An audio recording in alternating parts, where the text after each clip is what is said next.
협의 중이라고 덧붙였습니다. 내일은 아침에 수도권부터 눈이 오기 시작해 점차 전국 대부분 지역으로 눈이 확대되겠습니다. 예상 적설량은 경기와 강원 내륙에 최대 20cm 이상, 서울과 인천, 경기 서해안은 3에서 최대 10 이상, 충북 북부 5에서 15, 그밖에 남부지방은 1에서 5cm가량입니다. 기상청은 수도권의 경우 내일 출근길이 눈길이 될 것이라고 예보했습니다. KBS 제1라디오 5시 뉴스 아나운서 태희경입니다. KBS.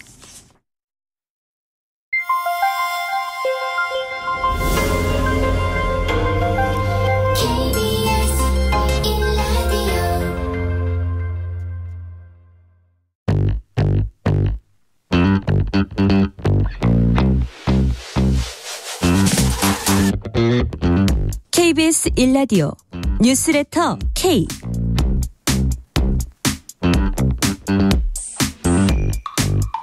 안녕하십니까. 뉴스레터 K KBS 김용준 기자입니다. 더불어민주당을 탈당한 5선의 이상민 의원 오늘 국민의힘에 입당했습니다.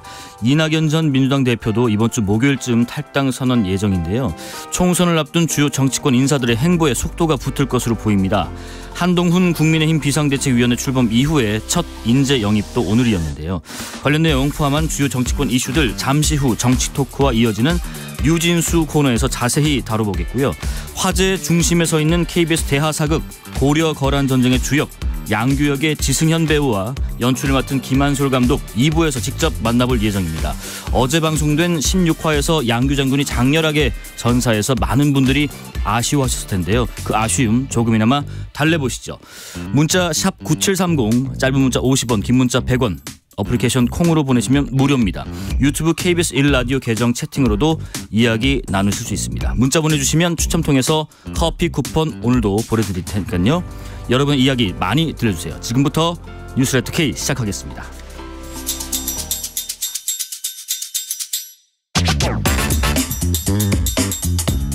오늘 하루 가장 뜨거운 뉴스들만 골랐습니다. 뉴스레터 K 여야 정치 토크 여명 전 대통령실 행정관 이동수 청년정치크루 대표 모셨습니다. 안녕하세요. 안녕하십니까. 안녕하세요. 네, 지난주에 저희가 못 나눴던 얘기들 오늘 마저 잘 나눠보겠습니다.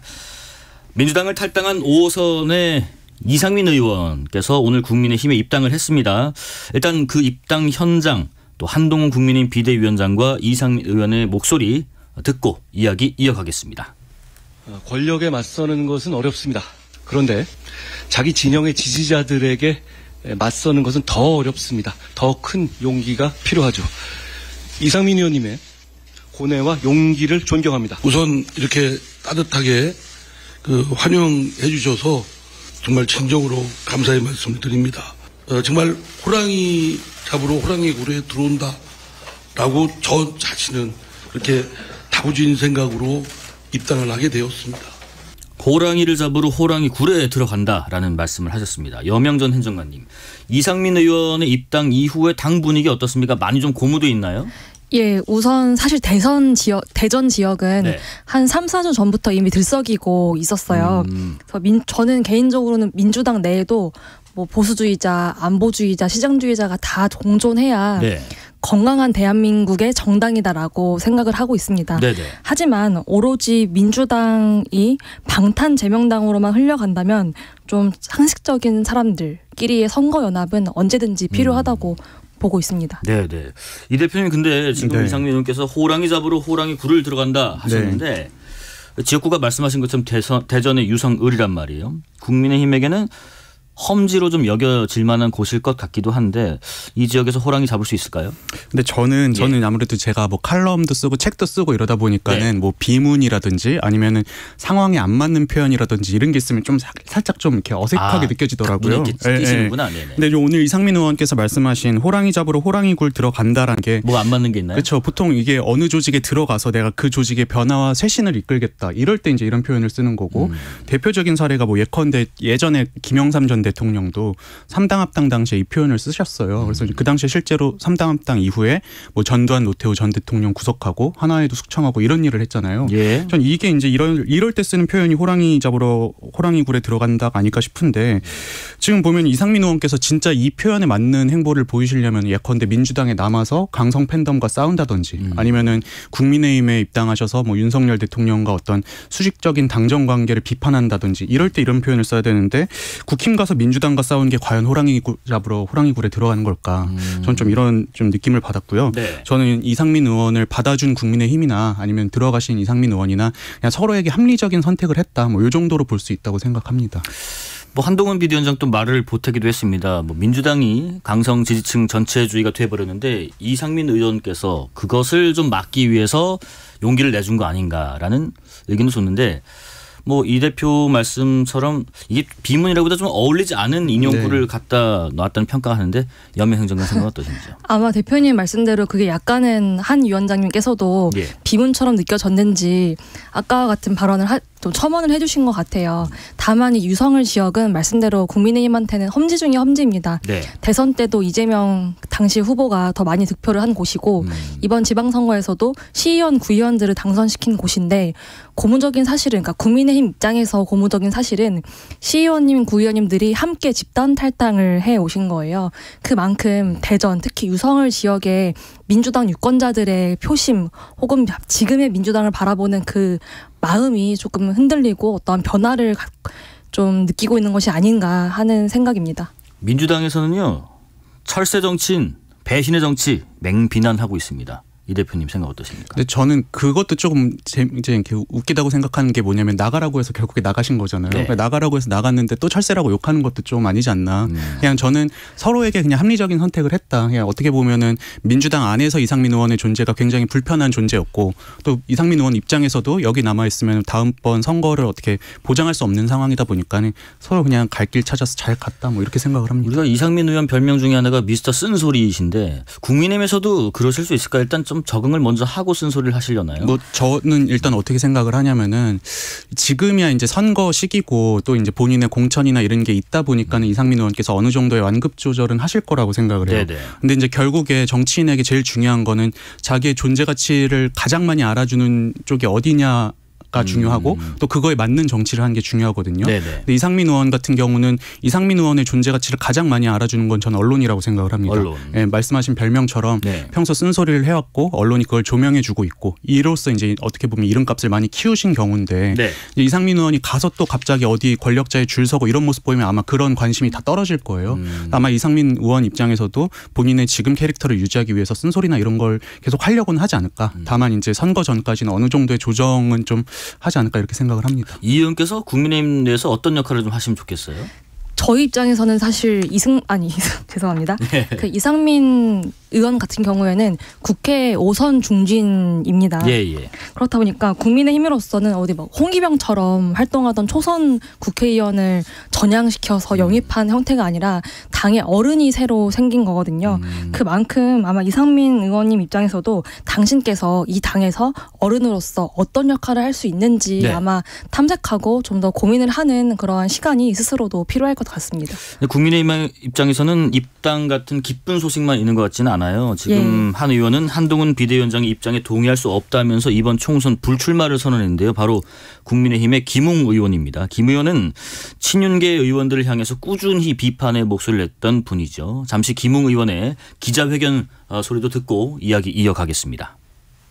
저는 제22대 국회의원 선거에 출마하지 않습니다. 저는 지금의 국민의힘이 민주적 정당인지를 묻습니다. 제 답은 그렇지 않다입니다. 국민 여러분, 저는 제가 할 수 있는 모든 것을 다했습니다. 이제 제가 가진 마지막 카드까지 던집니다. 국민의힘 민주적인 정당이 아니다. 또 체포동의안 포기 선언에 동참할 수 없다는 지적도 했는데 김웅 의원께서요. 연명 행정관님 먼저 생각이 어떠신지요?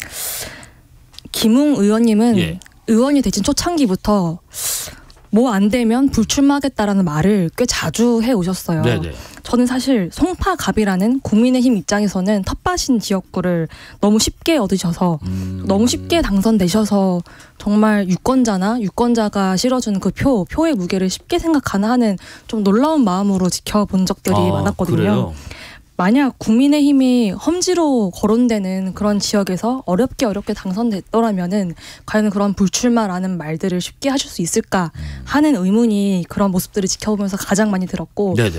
또 제가 송파구 주민들, 송파에서 활동하시는 분들의 말씀 들어보면은 김웅 의원님이 그렇게 송파갑이라는 그런 자신의 지역구에서 네.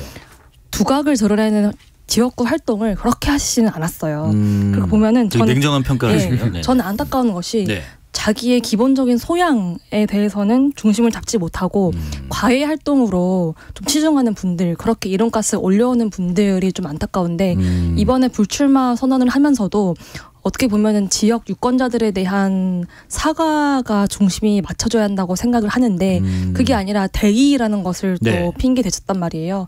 전 이런 부분들에 대해서는 국민 그리고 통파 주민들께서 적절하게 판단을 하실 걸로 생각됩니다. 이 대표님 그런데요. 네. 김웅 의원 기자회견 내용을 들어보니까 불출마를 하고 백의종군하겠다 뭐 그런 연결고리가 아니라 네. 불출마는 불출마고 국민의힘은 민주적인 정당이 아니고 불체포 특권 포기에 대해서는 동의할 수 없고 어떤 의미인가요? 저도 보면서 이 김웅 의원이 오늘 불출마 선언을 네. 한 게 어떤 정치적인 포석, 뭐 정치적인 어떤 플랜에 맞춰서 한 게 아니라 그냥 본인이 약간 이 정치권의 염증을 느끼고 쉬고 싶다는 차원에서 이렇게 말씀을 하시는 것 같아요. 네네. 제가 이제 저는 직접적으로 친하진 않지만 이제 제 주변에 김웅 의원님이랑 좀 친한 분들이 몇 분 계시는데 예. 하는 말씀이 이제 의원님이 쉬고 싶다 뭐 이런 얘기를 평소에 좀 했대요. 그게 이제 워낙 지금 그동안 정신적으로나 육체적으로 좀 지친 상태가 아닌가 이런 생각이 들고 네. 그 김웅 의원이 검사 시절에 쓴 책 중에 검사내전이라고 그 베스트셀러 있었잖아요. 네네. 제가 이 책을 잘 봤었는데 보면 이분이 되게 자유분방한 분인 것 같다라는 느낌을 많이 받았습니다. 그냥 법조인이기도 하지만 약간 좀 예술인 같은 그런 기질 같은 게 좀 많이 보였거든요. 예컨대 뭐 회식할 때 상사가 뭐 평소에 불만이나 뭐 아쉬운 소리 있으면 한번 해봐 하면 진짜로 그런 말씀 하시고 이런 분이더라고요. 그래서 워낙 또 이렇게 자유분방하고 본인의 어떤 신념도 확실하신 분인데 지금의 정치 상황에 많이 좀 실망을 많이 하신 게 아닌가 이런 생각이 들었어요. 혹시 이준석 전 대표의 개혁신당 뭐 이쪽으로 갈 것 같다라는 얘기가 들리는 것도 있나요? 저는 그런 얘기는 아직 들어보진 못했는데요. 뭐 언젠가는 뭐 함께 할 수도 있을 거라고 생각은 하지만 그래요? 예, 뭐 당장 뭐 네. 바로 하시진 않을 것 같아요. 또 예. 김웅 의원님도 이제 정치인인 이상 또 훗날은 어떻게 결정하실지도 모르는 거니까 네네. 가능성은 열려 있는 것 같습니다. 21대 국회의원분들 중에서 가만 보면 유독 초선 의원분들께서 불출마 선언을 좀 많이 하는 경향인 것 같습니다. 민주당의 오영환, 홍성국, 이탄희, 강민정 의원 그리고 오늘 국민의힘의 김웅 의원까지. 왜 그렇다고 보세요? 서로 다른 사정과 그 불출마 이유를 하나로 묶는 것은 네. 음. 좀 조심스럽지만 다만 오영환 의원의 경우에는 88년생이시잖아요. 네네. 저랑은 2-3살 차이인데 이분께서 그 불출마 선언을 하는 걸 보면서 전 딱 든 생각이 정치권에 들어와서 정말 수많은 현타와 실망과 그런 뭐 자괴감들을 느꼈구나라는 게 딱 와닿더라고요. 현타요. 예, 네네. 특히 그 지역에서 왜 자당의 다선 중진 의원 그 집안 정치에 네. 그런 큰 기득권에 많은 회의감을 느낀 것이 아닌가 하는 생각이 들었습니다.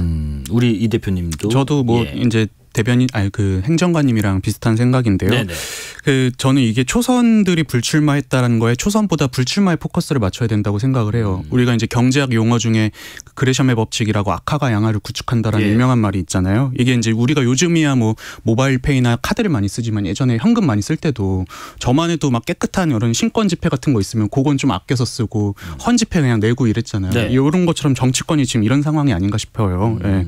그래서 양당 대립이 워낙 이제 극단으로 치닫고 뭐 비방이나 아니면 뭐 수준 낮은 논쟁 이런 네. 것들이 이제 점점 첨예해지면서 좀 인품 좋은 분들이 버티기 좀 힘든 상황이 된 게 아닌가 싶고 그 여전 행정관께서 말씀하신 것처럼 지금 이제 불출마 선언을 하신 분들이 되게 양쪽에서 좀 그래도 좋은 평을 받는 분들, 무당층이나 특히 중도층이 좋아할 만한 분들이 많았는데 이분들이 한국 정치 바꿔보겠다고 이렇게 야심차게 들어갔다가 좀 실망을 많이 하신 게 아닌가 저는 이런 느낌을 많이 받았습니다. 뭐 초선 의원분들뿐만 아니라 가만 보면 총선 앞두고 지금 당내에서 여러 인사분들이 쓴소리 뭐 자기 자당을 향한 쓴소리나 돌출 행보 이런 것들이 좀 왕왕 보이는 것 같아요.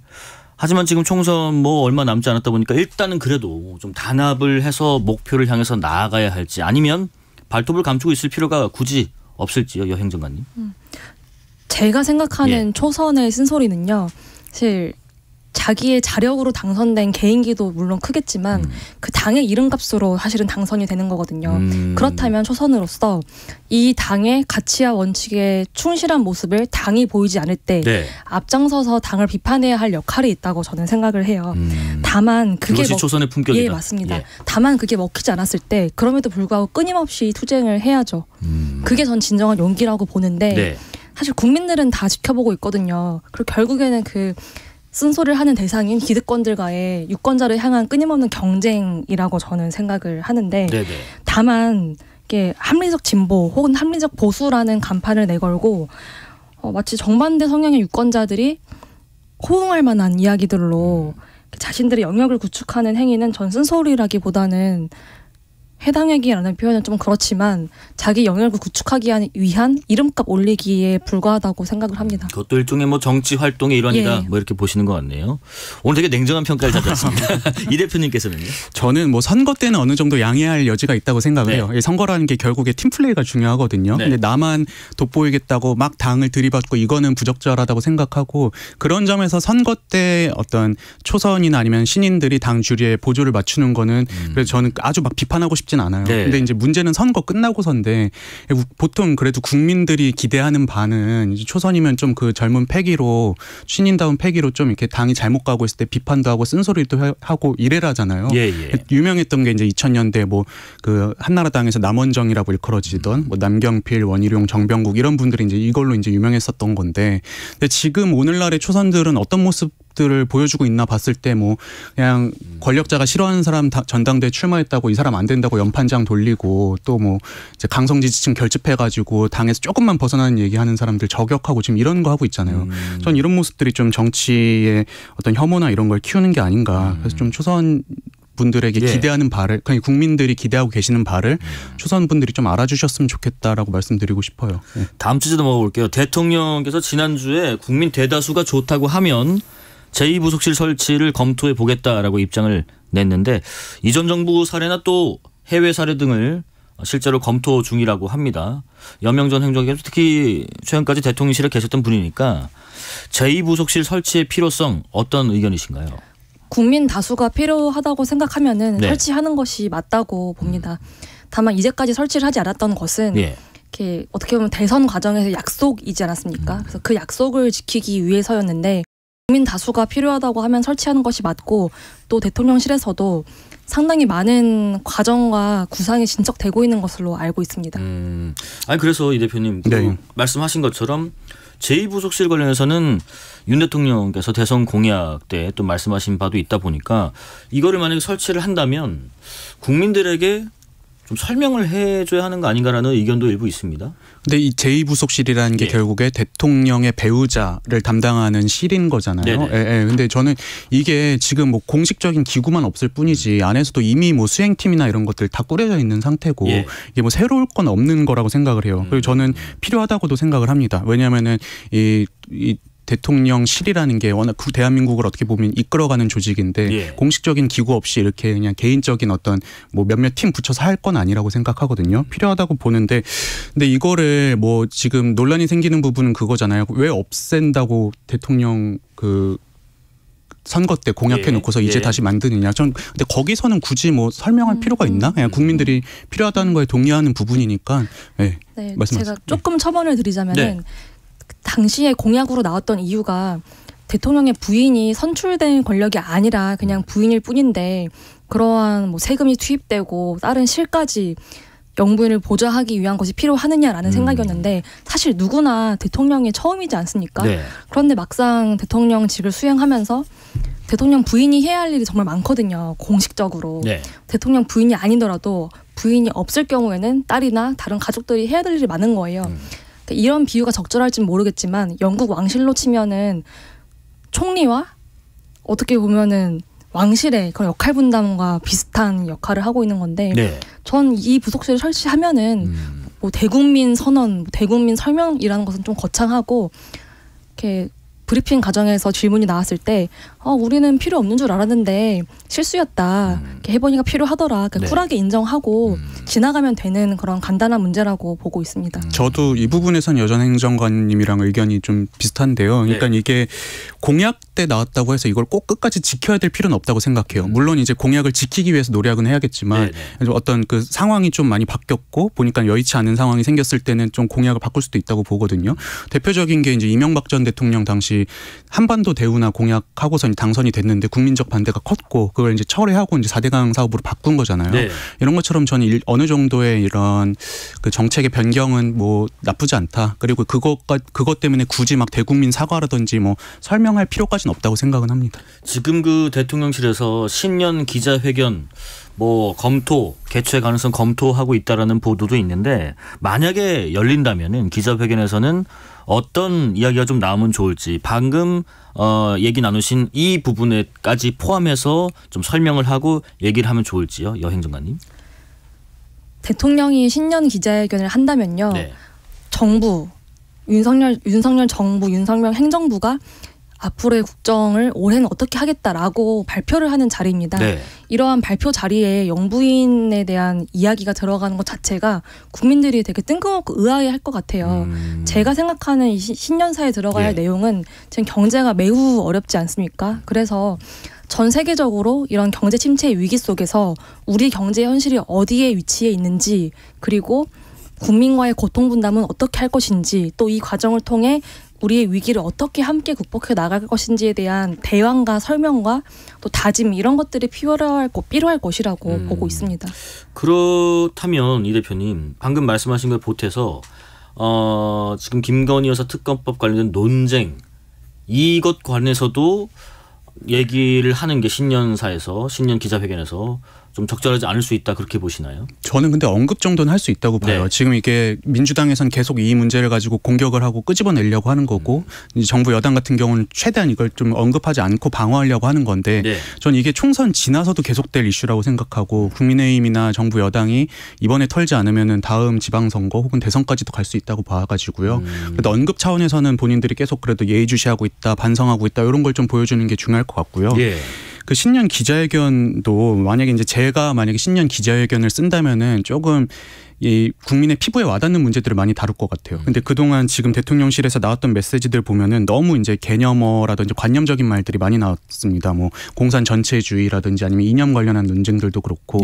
저는 이런 것들은 최대한 좀 줄이고 여전 행정관께서 말씀하신 대로 지금 민생과 관련된 문제들, 뭐 강력범죄의 문제도 그렇고 아니면 얼마 전 태영건설 이번 워커 사태에서 보듯이 어떤 기업의 도덕적 해이나 이런 문제들 좀 국민들이 좀 체감할 만한 이슈들을 다룬다면은 그래도 좀 좋은 반응이 있지 않을까, 이렇게 생각을 합니다. 이게 또 신년사가 아니라 기자회견이다 보니까 기자들이 또 질문이 나올 수도 있고 나올 수밖에 없을 수도 있어요. 또 어떻게 답을 할지도 관심사기도 한데 오늘 그 김경률 국민의힘 비대위원은 인터뷰에서 이런 얘기를 했습니다. 김건희 여사 리스크에 대한 우려를 풀어줄 수 있는 방안을 대통령과 국민의힘에서 만들어야 하지 않나라는 지적도 있던데 어떤 의견이세요?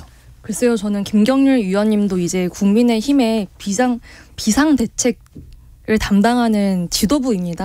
같이 중지를 모아주실 것으로 기대를 하고 아까도 말씀드린 이야기지만 대통령실에서 구상을 어느 정도 단계까지 진행하고 있는 걸로 알고 있습니다.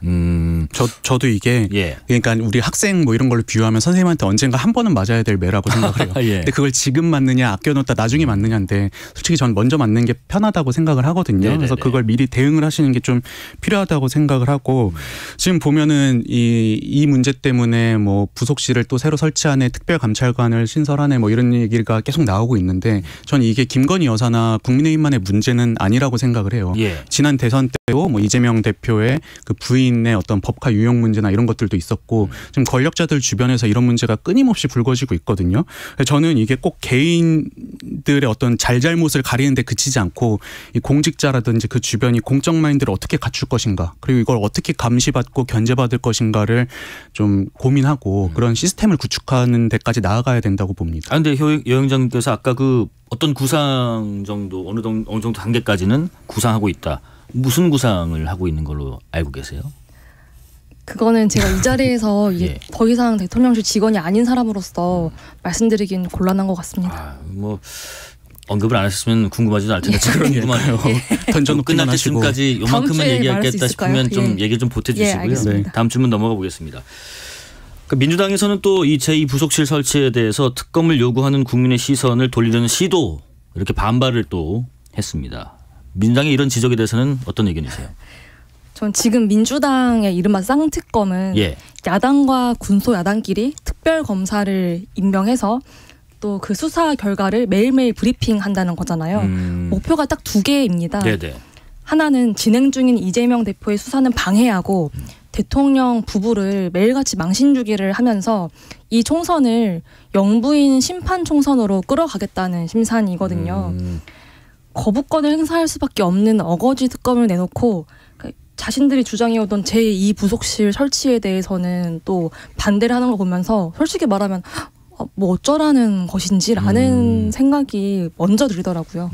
되레 이제 국민의 시선을 다른 쪽으로 돌리려는 것 같다라는 말씀이신 것 같아요. 이 대표님도 비슷한 의견이신가요? 저는 이렇게 우리가 보통 친구들끼리 싸울 때 보면은 양쪽 얘기가 다른 경우들 있잖아요. 근데 보면 그 중간 어딘가가 맞는 말인 경우들이 많더라고요. 그래요? 사실인 경우들이 많더라고요. 그래서 보면 이것도 전 양쪽 다 일리는 있다고 생각을 합니다. 민주당도 최대한 좀 총선에서 이걸 활용해 보려는 의도도 분명히 있다고 생각을 하고 또 반대로 그 대통령실 같은 경우도 제2부속실 설치해서 대충 이제 얼렁뚱땅 넘어가려고 하는 것 같은데 전 이거는 어떻게 중재를 하느냐에 따라 좀 다르긴 하겠지만 중요한 거는 김건희 예를 들어서 특검을 해서 김건희 여사를 뭐 구속한다고 쳐도 이런 문제는 끝나지 않을 거라고 생각해요. 좀 전에 말씀드렸던 것처럼 이런 그 공직자들 주변에서 벌어지는 문제는 끊임없이 불거질 수밖에 없기 때문에 저는 이참에 차라리 국민의힘에서 이걸 다룰 거라면은 뭐 특검도 어느 정도는 대응을 해야겠지만 더 나아가서 우리 정치 사회 이 영역을 어떻게 투명할 것이고 국민들의 감시를 높일 수 있을 것인가 여기까지 고민을 해야 된다고 생각을 합니다. 그래야만 이런 좀 계속 불거지는 문제를 좀 없앨 수 있을 것 같아요. 민주당은 그 대통령의 고유 권한인 특검법 거부권 행사에 대해서 권한쟁의 심판 청구를 예고하고 또 검토를 하고 있는 걸로 좀 알려졌는데 국민의힘은 이를 근거로 민주당의 특검법 강행 처리가 총선용 정치 공세다. 앞서 말씀하신 건 좀 비슷한 맥락 같은데 이것을 스스로 증명하는 거다라고 또 비판하고 있습니다. 민주당의 특검법 강행 처리. 총선에 활용하기에는 의도가 좀 있다고 보시는지요, 이 대표님? 뭐 말씀드렸던 것처럼 분명히 저는 있다고는 생각을 해요. 근데 그렇다고 해서 그럼 의도가 있다고 안 할 것이냐? 그럼 이번에 막아도 다음번 지방선거, 대통령 선거 계속 문제 불거질 텐데. 근데 지금 일단 정부 여당 입장은 총선 끝나도 받지 못하겠다, 약간 이런 입장인 것 같아요. 근데 아까 말씀드렸던 것처럼 언젠가 한 번은 맞아야 될 매다. 저는 이렇게 생각을 합니다. 네, 저는 맞고 안 맞고의 문제는 아니라고 생각을 해요. 영부인이 윤석열 대통령과 결혼도 하기 전에 일어났던 일이고 또 심지어 주식 손해를 봤어요. 보통 주가 조작이라고 하면 큰 돈을 벌어야 하지 않습니까? 손해를 본 건이에요. 더군다나 이 내용은 당시 야당이었던 자유한국당 그리고 현재 야당인 민주당이 양쪽에서 뭐 한 번은 윤석열 당시 검찰총장이 국회 청문회에 왔을 때 그리고 대선 때 양 당에서 탈탈 털었는데 결국에는 증거를 찾지 못한 문제예요. 근데 이 문제를 마치 특별검사를 통해 수사를 하면은 구속까지 시킬 수 있을 것처럼 마치 뭐 다른 민주당 패널 분들이나 아니면 민주당에서 그렇게 공격을 하고 있고 또 다 떠나서 쌍특검이라고 하는데 이른바 이재명 대표의 수많은 그런 범죄 리스트와 결혼도 하기 전에 사인인 신분의 김건희라는 사람이 뭐 주가 조작을 한 것 같다라는 그 의심이 같은 동일선상에 놓일 수 없다고 저는 생각을 합니다. 그 사건 자체가 하나의 프레임인 거죠. 저도 그래서 그 말씀하신 주장에 어느 정도 동의해요. 그래서 이게 만약에 진짜 너무 옛날 얘기고 결혼하기 전에 얘기기도 하고 개입한 어떤 정황이 없다. 손해도 많이 봤다. 그렇다면은 이 특검이 계속 될 때 이제 오히려 전 민주당 쪽으로 역풍이 불 수도 있다고 생각하거든요. 봐봐라 뭐 해봤는데 별거 없지 않느냐. 왜 그 난리였냐. 이렇게 국민적인 역풍이 있을 수 있다고 생각을 해요. 근데 이제 문제는 국민의힘이 이걸 계속 그냥 감추려고 하고 막으려고 이럼으로써 그냥 국민들이 봤을 때는 의심이 살 수밖에 없는 거죠. 아 저거 뭔가 진짜 있으니까 저러는 거 아니야라는 생각. 그런데 결과가 그렇게 나오더라도 어쨌든 총선까지 끌고 가서 불리한 영향을 주면 네. 아니면 말고 할 수 있는 그럼 이제 그 국민의힘에서 대응을 그렇게 하면 되죠. 이건 지금 이러한 이유들이 있고 말씀하신 그런 이유들이 있으니까는 총선 이후에 한번 제대로 다뤄보자. 이랬으면 아마 국민들 전 동의했을 거라고 생각을 합니다. 네네. 근데 지금은 무조건 이건 총선용이니까 안 돼. 근데 총선 끝나고도 아마 또 다른 이유를 대서 좀 못하겠다는 식으로 나올 것 같아요. 총선이 끝나고도 받을 수 없다는 거잖아요. 국민의힘은.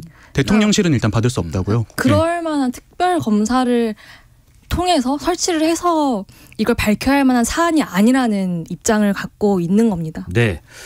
가칭 개혁신당의 이준석 위원장의 신당 정책이 오늘 발표가 됐고요. 이준석의 개혁신당은 늦어도 20일 정도에 창당을 하려 한다는데 현역 분들은 또 얼마나 같이 참여할까 그런 것도 궁금하고요. 개혁신당의 앞날 어떻게 평가하시나요?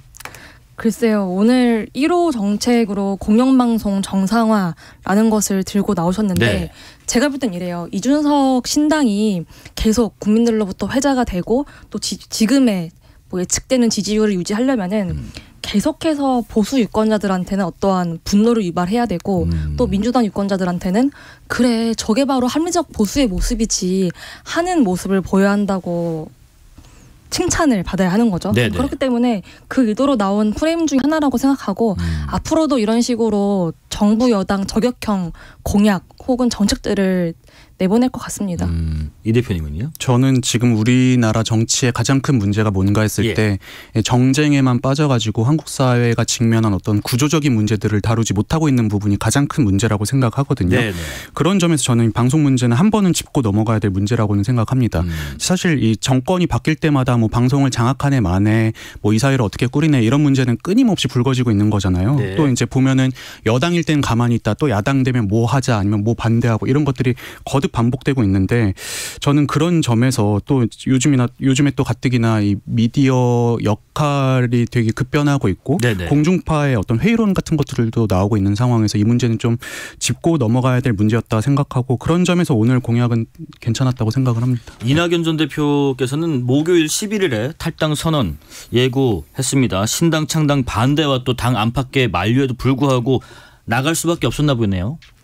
제가 볼 때는 이제는 하고 안 하고가 아니라 아마 번복을 못 하실 겁니다. 왜냐하면 이미 이낙연 신당 발표를 위해 준비를 하고 있는 당 내에 이낙연 개 분들이 있을 거 아니에요. 그분들을 지키고 책임지기 위해서라도 이젠 결단을 하실 수밖에 없다. 번복하지 못한다라고 보고 이제는 있습니다. 명분이 있다는 말씀이죠. 그렇죠? 아니 명분이라기보다 이미 지난 12월에 회동을 했잖아요. 두 분이. 그때 이미 저는 이혼 서류에 도장 찍었다고 생각합니다. 원칙과 상식 모임 의원분들께서는 10일에 과연 탈당 선언을 할 것인가라는 보도가 나왔는데 이원 의원은 인터뷰에서 10일 탈당설은 부인을 했지만은 결단의 시기가 가까워지고 있는 건 사실이다. 사실상 최후 통첩인가 싶기도 합니다. 이들의 행보는 어떻게 예측하세요? 오늘 단독 혹은 속보 나온 것을 보니까 이원욱 의원에 대해서 민주당에서 감찰을 시작했다고 하더라고요.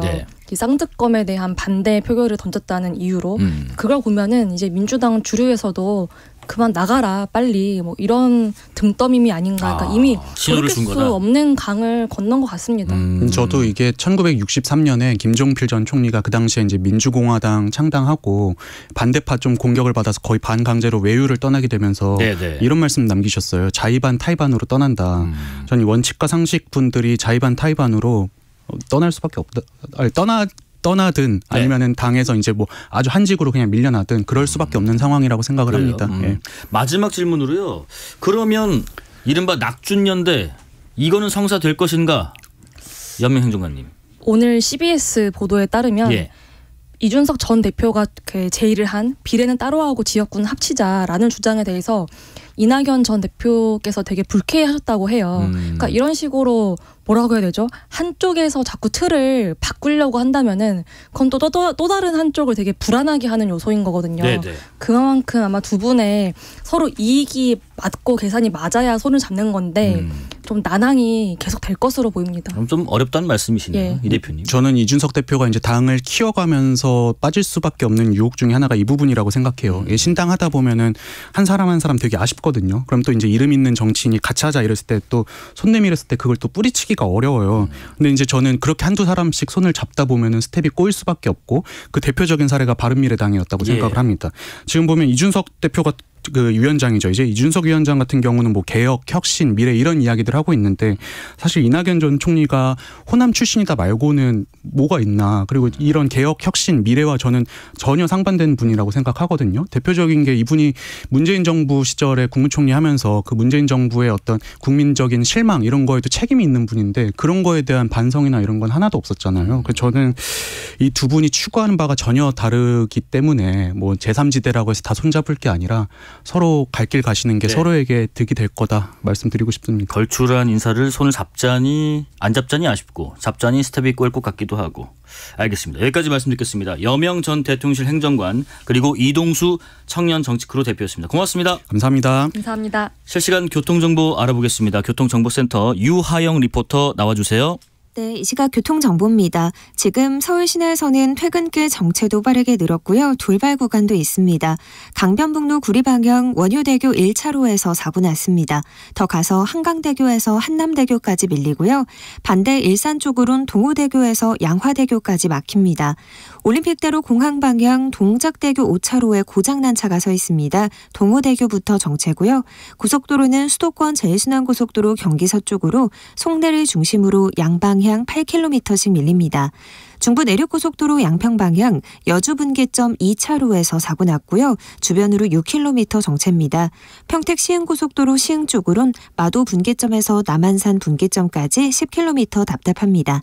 KBS 교통정보센터였습니다. 퇴근길 당신과 함께 읽는 세상 이야기 KBS 1라디오 뉴스레터 K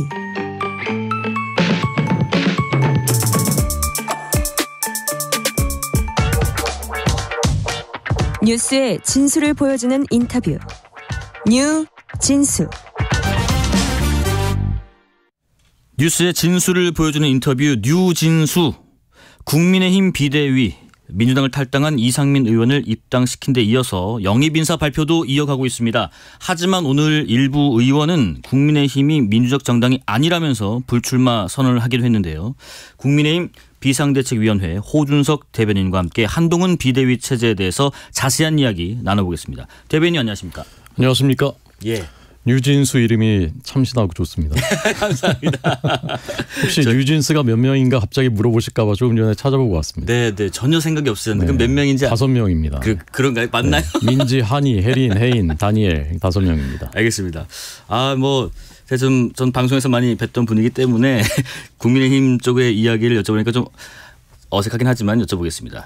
일단은 지금 국민의힘 비상대책위원회 대변인으로 지금 맡고 계신 거죠. 한동훈 비대위 출범 이후에 전국 곳곳을 돌면서 지지층 결집과 또 중도층 외연 확장에 힘을 쏟았습니다. 비대위원 일부도 동행한 걸로 알고 있는데 혹시 대변인도 동행하셨는지 하셨다면 직접 체감을 하셨던 지역 민심은 어땠는지 궁금합니다. 지난주 목요일에 광주, 청주 한동훈 위원장 방문하실 때 저도 수행을 했고요. 네네. 그 광주에서 만난 한 당원이 오래되신 분인데 그러시더라고요.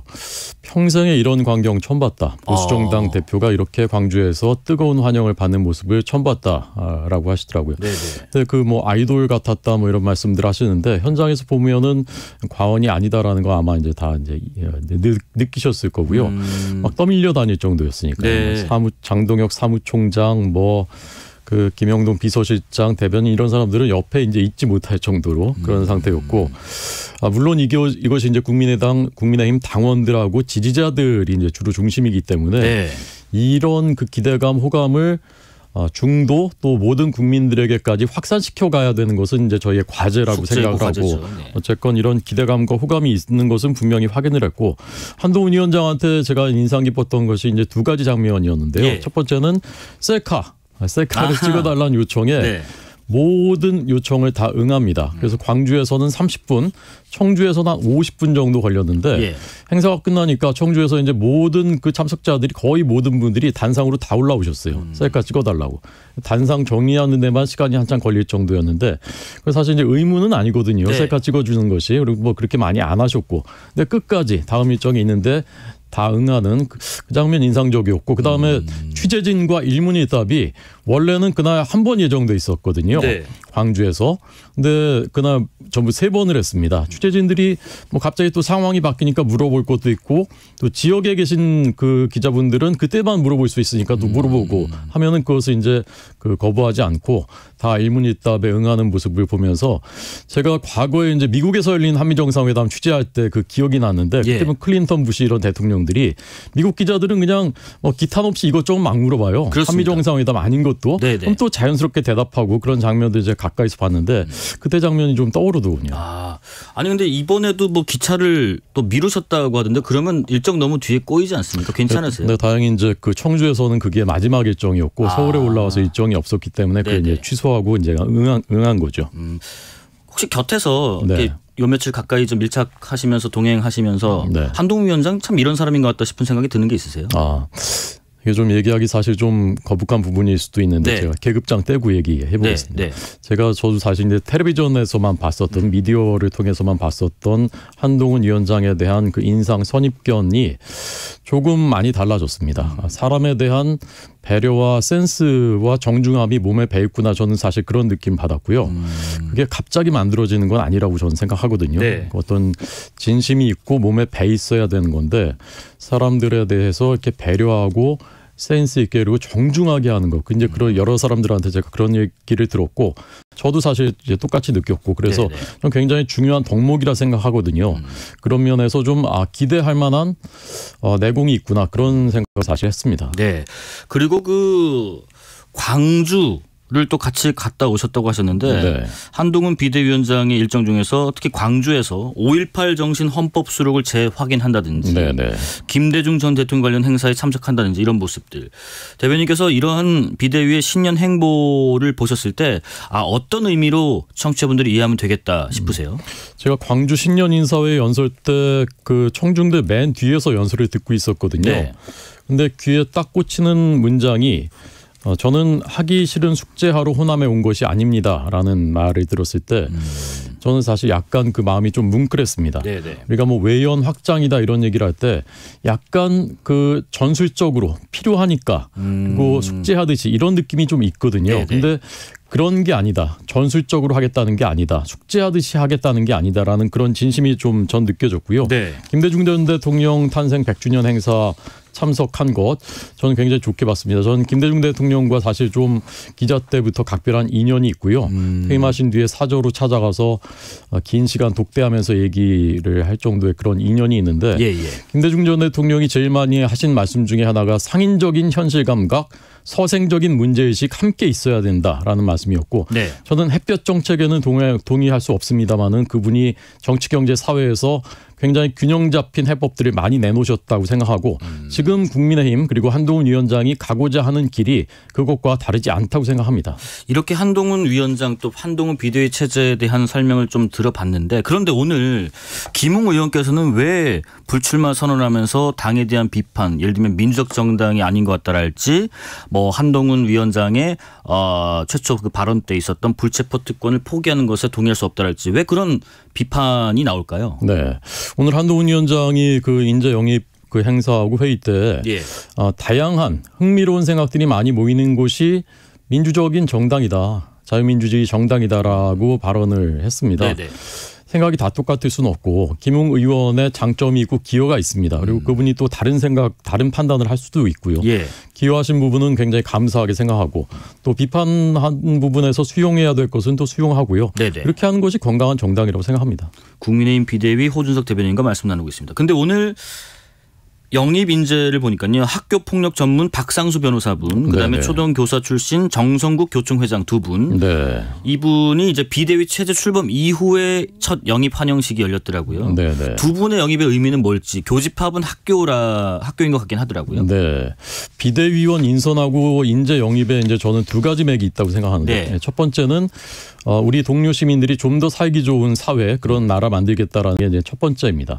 그래서 뭐 육아 돌봄 우리 국민들이 제일 힘들어하시는 문제 육아 돌봄 전문가 두 분이나 영입이 됐고 그다음에 이제 학교 공교육이 정상화돼야 되는 교육 문제 모든 가정의 고민이지 않습니까? 그렇습니다. 그다음에 이제 교권이 회복돼야 되고 학교 폭력 문제 가장 현장에서 많이 보신 분 이런 분들이 영입돼서 삶을 좀 더 풍요롭게 어렵지 않게 해드리겠다라는 게 첫 번째 맥이고요. 두 번째는 좀 우리 사회에서 형편이 상대적으로 어려운 분들이 정책 결정에 참여할 수 있게 하겠다. 저는 이게 중요한 맥이라고 생각합니다. 네. 그래서 이제 북한 출신 청년 전문가 두 분이 다 영입됐고요. 그다음에 시설에서 성장해서 자립한 청년 윤도현 21살입니다. 이분 비대위원입니다. 네. 가수 아니고요. 윤도현 위원입니다.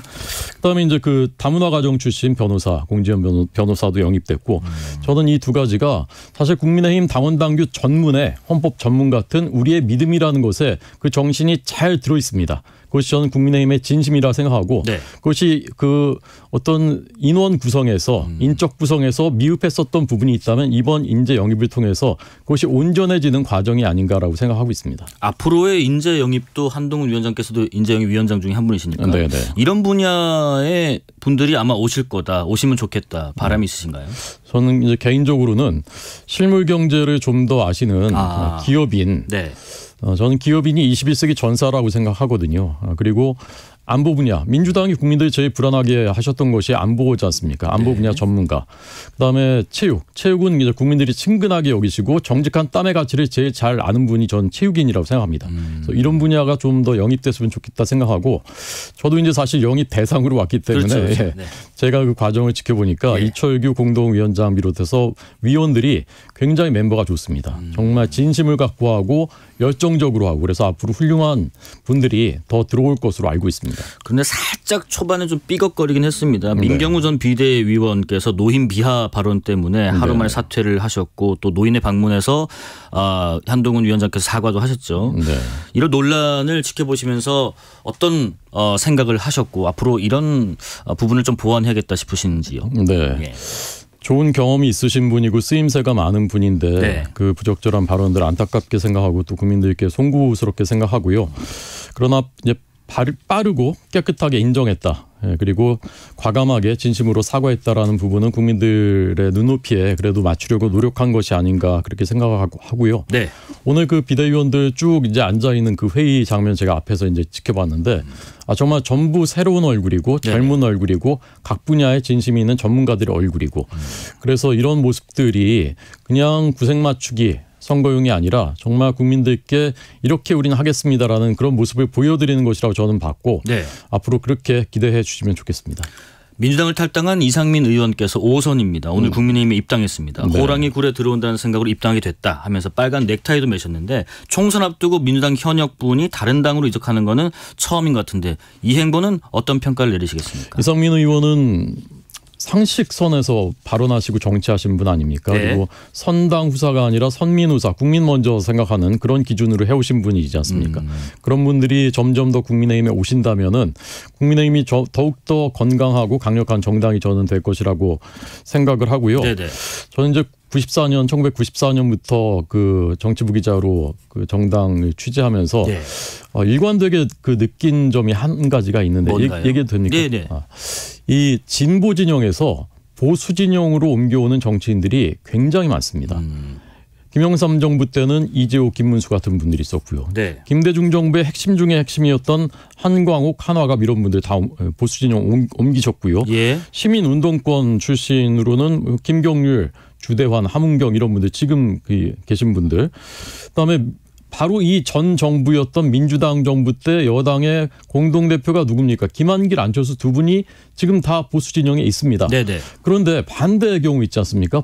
진보에서 보수로 옮긴 경우 보수에서 진보로 옮긴 이거는 제 기억에 2003년이었던가요? 그 당시 뭐 독수리 오영재라고 했던 김부겸, 김영춘 이분들 이부영 이분들 외에는 전 기억나는 게 없거든요. 이 왜 그럴까? 이걸 한번 민주당에서는 저는 생각해 보셔야 한다고 생각합니다. 자주 드리는 현안 질문이긴 한데 짧게 답변 좀 부탁을 드릴 게 시간이 많지 않아서요. 국회에서 지금 쌍특검법 둘러싼 냉각 기류 감돌고 있는데 대통령께서는 거부권 행사를 했고 민주당에서는 권한쟁의 심판 카드를 들고 나왔는데 해법을 어떻게 찾아야 될까요? 이게 좀 전에 이제 두 분 토론하시는 거 들었거든요. 거기서 이제 충분히 얘기하신 것들은 빼고 저는 이게 총선용 악법이라는 것은 국민들께서 이미 다 판단하고 계시다. 대한민국 국민들 너무나 지혜롭다. 그러나 국민들께서 우려하고 계신 부분은 그것을 또 해소시켜 드리는 것은 정부와 여당이 해야 될 책무다라고 생각합니다. 그래서 제2부속실 설치가 검토되고 있는데 적극 검토되고 있는데 민주당은 얄팍한 물타기다라고 말씀하시는데 불과 8개월 전에 민주당 최고위원회에서 한 최고위원이 제2부속실 설치 시급하다. 공조직이 일정과 메시지를 관리해야 되고 여론을 공적으로 수렴해야 한다라고 말씀하셨습니다. 네네. 저는 이것이 답이라 생각하고요. 이것이 이제 제2부속실 설치가 되면은 국민들의 우려가 많이 해소될 것이라고 저는 기대합니다. 예, 시간을 잘 지키시는 앵커셨기 때문에 네네. 1분 정도만 드리겠습니다. 1분. 언론계에 오래 계시다가 정치권에 첫 발을 들이셨고요. 네. 이렇게 결심하신 계기 또 앞으로의 계획을 말씀해 주시고 마무리하겠습니다. 좀 상투적인 표현 같긴 합니다만 저는 어둡고 낮은 곳을 촛불이 밝혀줍니다. 저는 촛불 같은 정치인이 됐으면 좋겠다라는 마음으로 하게 됐습니다. 네. 우리 사회는 형편이 어려운 분들, 삶이 고단한 분들이 많습니다. 사실은 인생이 지뢰밭 같아서 우리도 언제 그렇게 될지 모릅니다. 저는 그런 분들에 대한 좀 진심이 있고요. 그분들을 좀 더 살피는 역할을 하고 싶다는 게 제 첫 번째 목표고 두 번째는 50년의 기적, 20년의 기적을 이루어왔던 대한민국이 이제 세계 글로벌 톱으로 갔냐 중요한 갈림길에 서 있습니다. 내년 총선은 그 대한민국을 누구에게 맡길 것인가. 거기에서 정말 생산하고 건설하고 발전시킬 수 있는 세력, 오만과 부패와 독선에 빠져있지 않은 세력이 대한민국을 맡아야 될 정말 중요한 선거다라고 생각해서 저도 여기에 이번엔 선수로 한번 참여를 해야 되겠다. 나를 던져서라도 그런 마음으로 참여하게 됐습니다. 이번 총선에 개인적인 또 당의 목표 있을까요? 한 30초 정도 남았네요. 네, 개인적인 목표는 제가 30년 살고 있는 구로갑, 서울 구로갑에서 출마 준비하고 있는데요. 예. 거기를 정치 교체 1번지로 만들어 보고 싶습니다. 당의 목표는 혹시 뭘까요? 당의 목표는 총선 승리고요. 알겠습니다. 예, 과반수면 더 좋습니다. 여기까지 말씀 듣겠습니다. 지금까지 호준서 국민의힘 비대위 대변인과 이야기 나눴습니다. 고맙습니다. 감사합니다. 네, 잠시 6시에 2부 이어가겠습니다. 고려 거란전쟁 열풍의 주인공 두 분을 만나보겠습니다.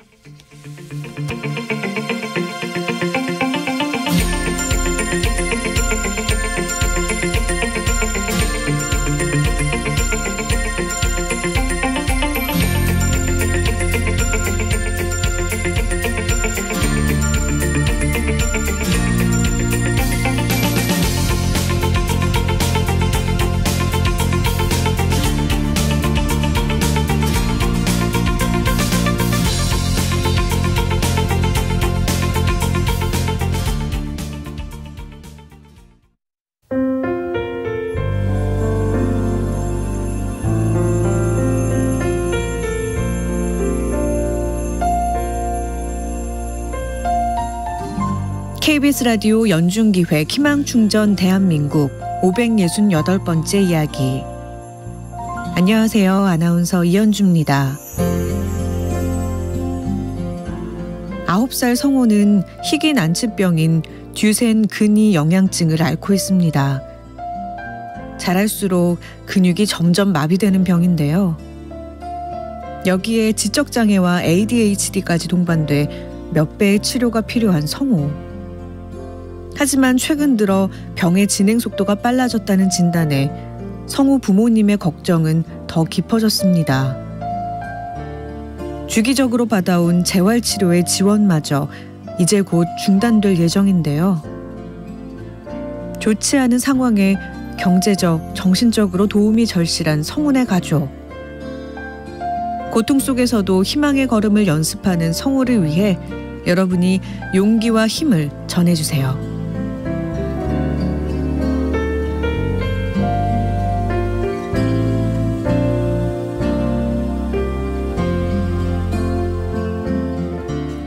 여러분의 따뜻한 손길이 희망의 빛이 됩니다.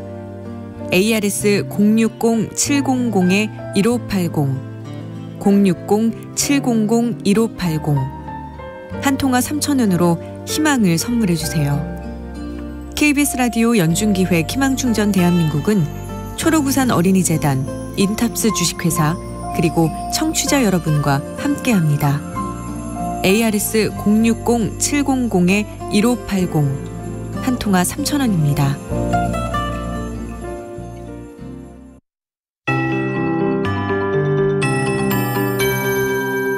KBS 58분 날씨.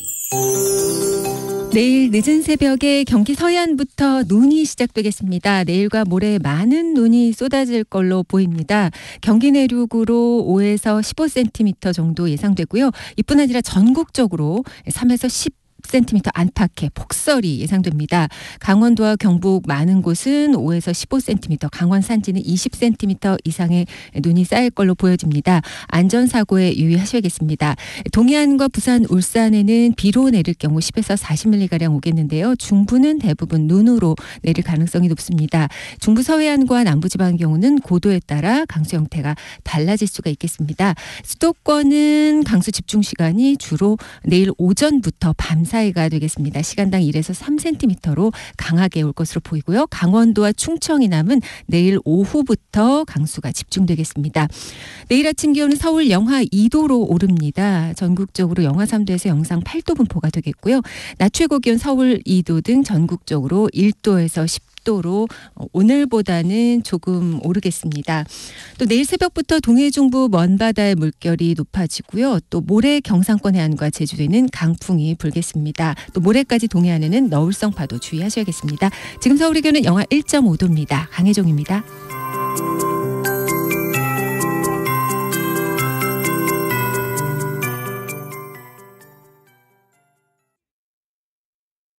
정성을 다하는 국민의 방송 KBS가 6시를 알려드립니다. AM 711kHz, FM 97.3MHz, KBS 1라디오입니다. HLKA.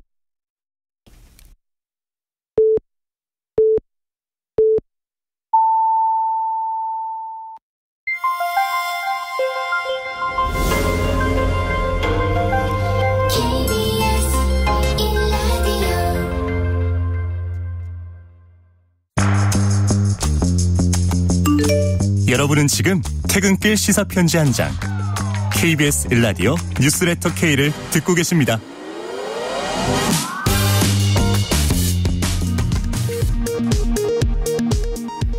이 시각 라디오 정보센터 뉴스입니다.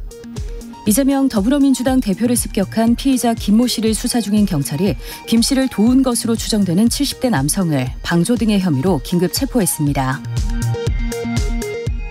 이낙연 전 민주당 대표가 오는 11일 기자회견을 열고 민주당을 탈당하기로 했습니다. 더불어민주당을 탈당했던 이상민 의원은 오늘 국민의힘에 입당했습니다. 한편 국민의힘 김웅 의원은 지금의 국민의힘이 민주적 정당이 아니라며 총선 불출마를 선언했습니다. 태영그룹은 채권단이 미이행했다고 판단한 890억 추가로 태영건설에 투입했다고 밝혔습니다. 채권단은 태영그룹의 추가 자구 계획을 보고 11일로 예정된 채권자 협의회에서 워크아웃 개시 여부를 논의할 예정입니다. 국가정보원이 최근 해외에서 우리 국민 대상 테러 가능성이 커지고 있다며 해외 여행객과 해외 체류 국민의 주의를 당부했습니다. 일본 이시카와현 노토반도에서 발생한 강진으로 인한 사망자 수가 168명으로 늘어났습니다. 부상자 수는 565명으로 집계됐습니다. 연락두절 주민 수도 323명으로 증가했습니다. 지금까지 라디오 정보센터 조진주였습니다.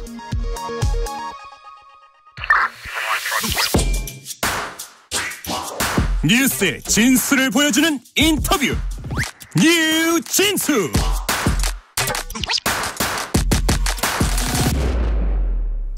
뉴스의 진수를 보여주는 인터뷰 뉴진수. 공영방송 50주년 특별기획 대하사극 고려 거란전쟁의 인기가 날로 뜨거워지고 있습니다. 새해 첫 주 두 자릿수 시청률을 기록하더니 어제 방송에선 16부에서 자체 최고 시청률까지 달성했습니다. 그 인기의 주역이라 할 수 있는 분들입니다. 디테일의 끝판왕 솔테일 김한솔 감독, 도순검사 양규역의 지승현 배우 모시고 고려 거란전쟁의 인기 비결 파헤쳐 보겠습니다. 안녕하십니까? 안녕하세요. 먼저 축하드리고요. 일단 지난 2023년 벌써 한 해가 지났네요.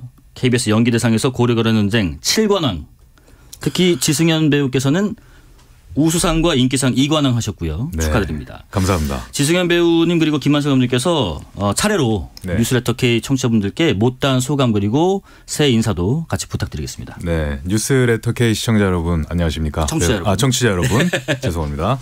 배우 지승현입니다. 양규 장군님 사랑해 주셔서 감사드리고 저희 고려 거란전쟁 사랑해 주셔서 제가 덕분에 상도 받고 이렇게 뉴스레터에도 출연하게 된 것 같습니다. 새해 복 많이 받으십시오. 네, 우리 그리고 김한솔 감독님. 안녕하십니까. 오늘 어제 양규 장군님이 돌아가신 날이고요. 오늘 KBS에서 다시 뵙고 오늘 왠지 KBS의 아들로 다시 태어나는 날처럼 하루 종일 KBS에서 방송하고 있습니다. 네. 옆에서 따라다니고 있는 김한솔입니다. 야, 문자부터 하나 좀 소개해드릴 게 많이 오는데 7321님께서 고려 거란전쟁 중학교 역사 교사입니다. 학생들이 재밌다고 난리예요. 고려사는 뭔가 낯선 감이 있었는데 이번에 그런 이미지를 깨줘서 너무 좋네요. 학생들이 자주 하는 질문은 정말 저랬나요? 거든요. 미래 세대들을 위한 꼼꼼한 고증도 부탁드립니다. 한편에 완성도 높은 사극의 파워를 새삼 실감하는 요즘입니다. 역시 정통 사극은 KBS 감사와 응원 보냅니다. 이분은 커피 쿠폰 한 2개 드려야겠네요.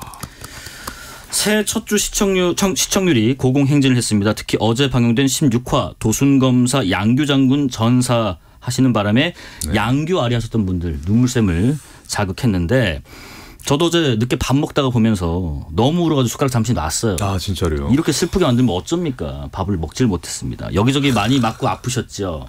지승현 배우님께서는 양규를 떠나보내는 마음이 좀 남다르실 것 같습니다. 네.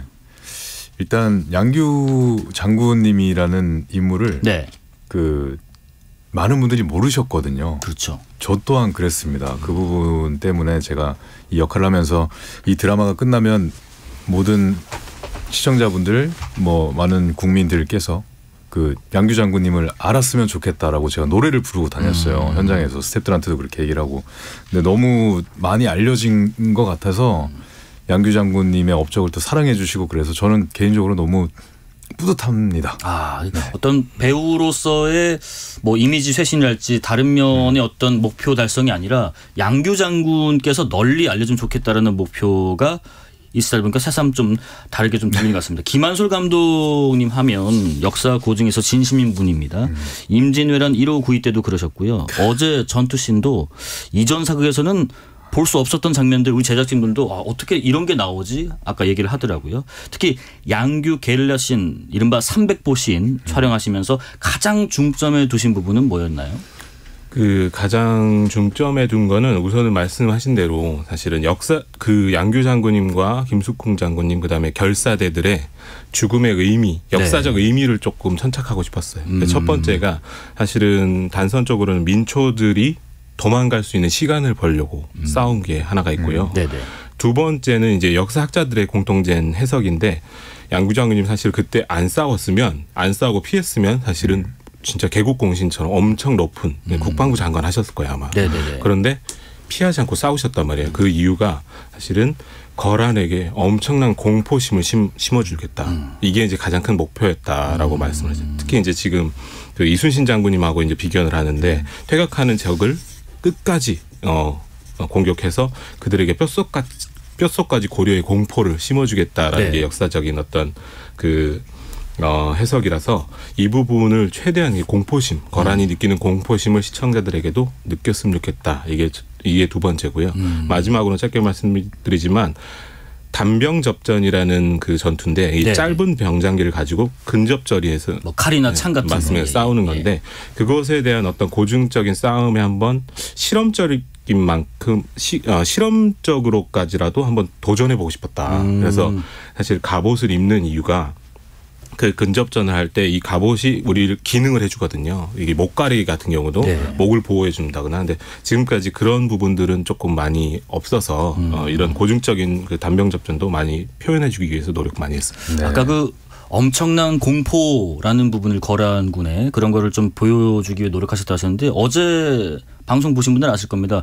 양규 장군과 김숙궁 장군이 혼자서 맞으면서도 소리치는데 가만히 있잖아요. 거란군들이 쫄아서. 무서워서 죄송합니다. 무서워서. 그런 부분도 잘 나타난 것 같고 최종 콘티만 42씬에 달했다고 합니다. 시청자 입장에서 양규와 김숙궁 두 장군의 표정이 너무 생생해서 울컥했습니다. 배우들에게 특별히 요청한 부분이 뭐였습니까, 감독님? 사실은 오히려 이번에는 콘티만 짰고 특별히 배우들한테 요청을 한 부분들이 거의 없었어요. 그 이유가 중반 이후로 넘어가면 콘티를 감독이 짜더라도 사실 그 인물은 이제 더 이상 저보다 배우들이 더 잘하는 순간이 와요. 그렇죠. 그래서 이번에도 사실 김숙궁 장군님과 양구 장군님은 저보다 더 많이 아는 거예요. 그래서 차라리 해보시라. 그게 맞다. 근데 제가 짠 것보다 훨씬 200% 더 소화해 주셨기 때문에 오히려 크게 뭐 이렇게 의견을 드리지는 않았습니다. 그냥 뭐 빙의가 돼서 양규 장군을 태어나셨나 봅니다. 0933님께서요. 양규 장군님 너무 잘생겼어요. 죽지 마세요. 죄송합니다. 김한솔 감독님 고증까지 꼼꼼하게 하신 덕분에 역사에 관심을 갖게 됐어요. 양규 장군 환생시켜줄 수도 없나요? 이게 사실 판타지 사극이면 좀 환생도 가능할 법한데 그렇죠. 어렵겠죠? 점을 좀 여기다 붙이고 다시 나오는 걸로. 예. 7769님께서도 어젯밤 돌아가셔서 너무 마음 아팠어요. 수많은 화살이 가슴에 많이 씌었습니다. 하십니다. 지배우님께서는요. 네. 뭐 아까 뭐 거의 맡겼다고는 하지만 그래도 네네네. 어떤 감독의 요청사항이 있었을 거잖아요. 그런 네. 걸 받으셨을 때 도순검사 양규 캐릭터를 만들 때 내가 이것만은 가장 신경을 써야 된다. 놓치면 안 된다라고 생각하신 부분이 있다면 뭘까요? 진짜였으면 좋았었어요.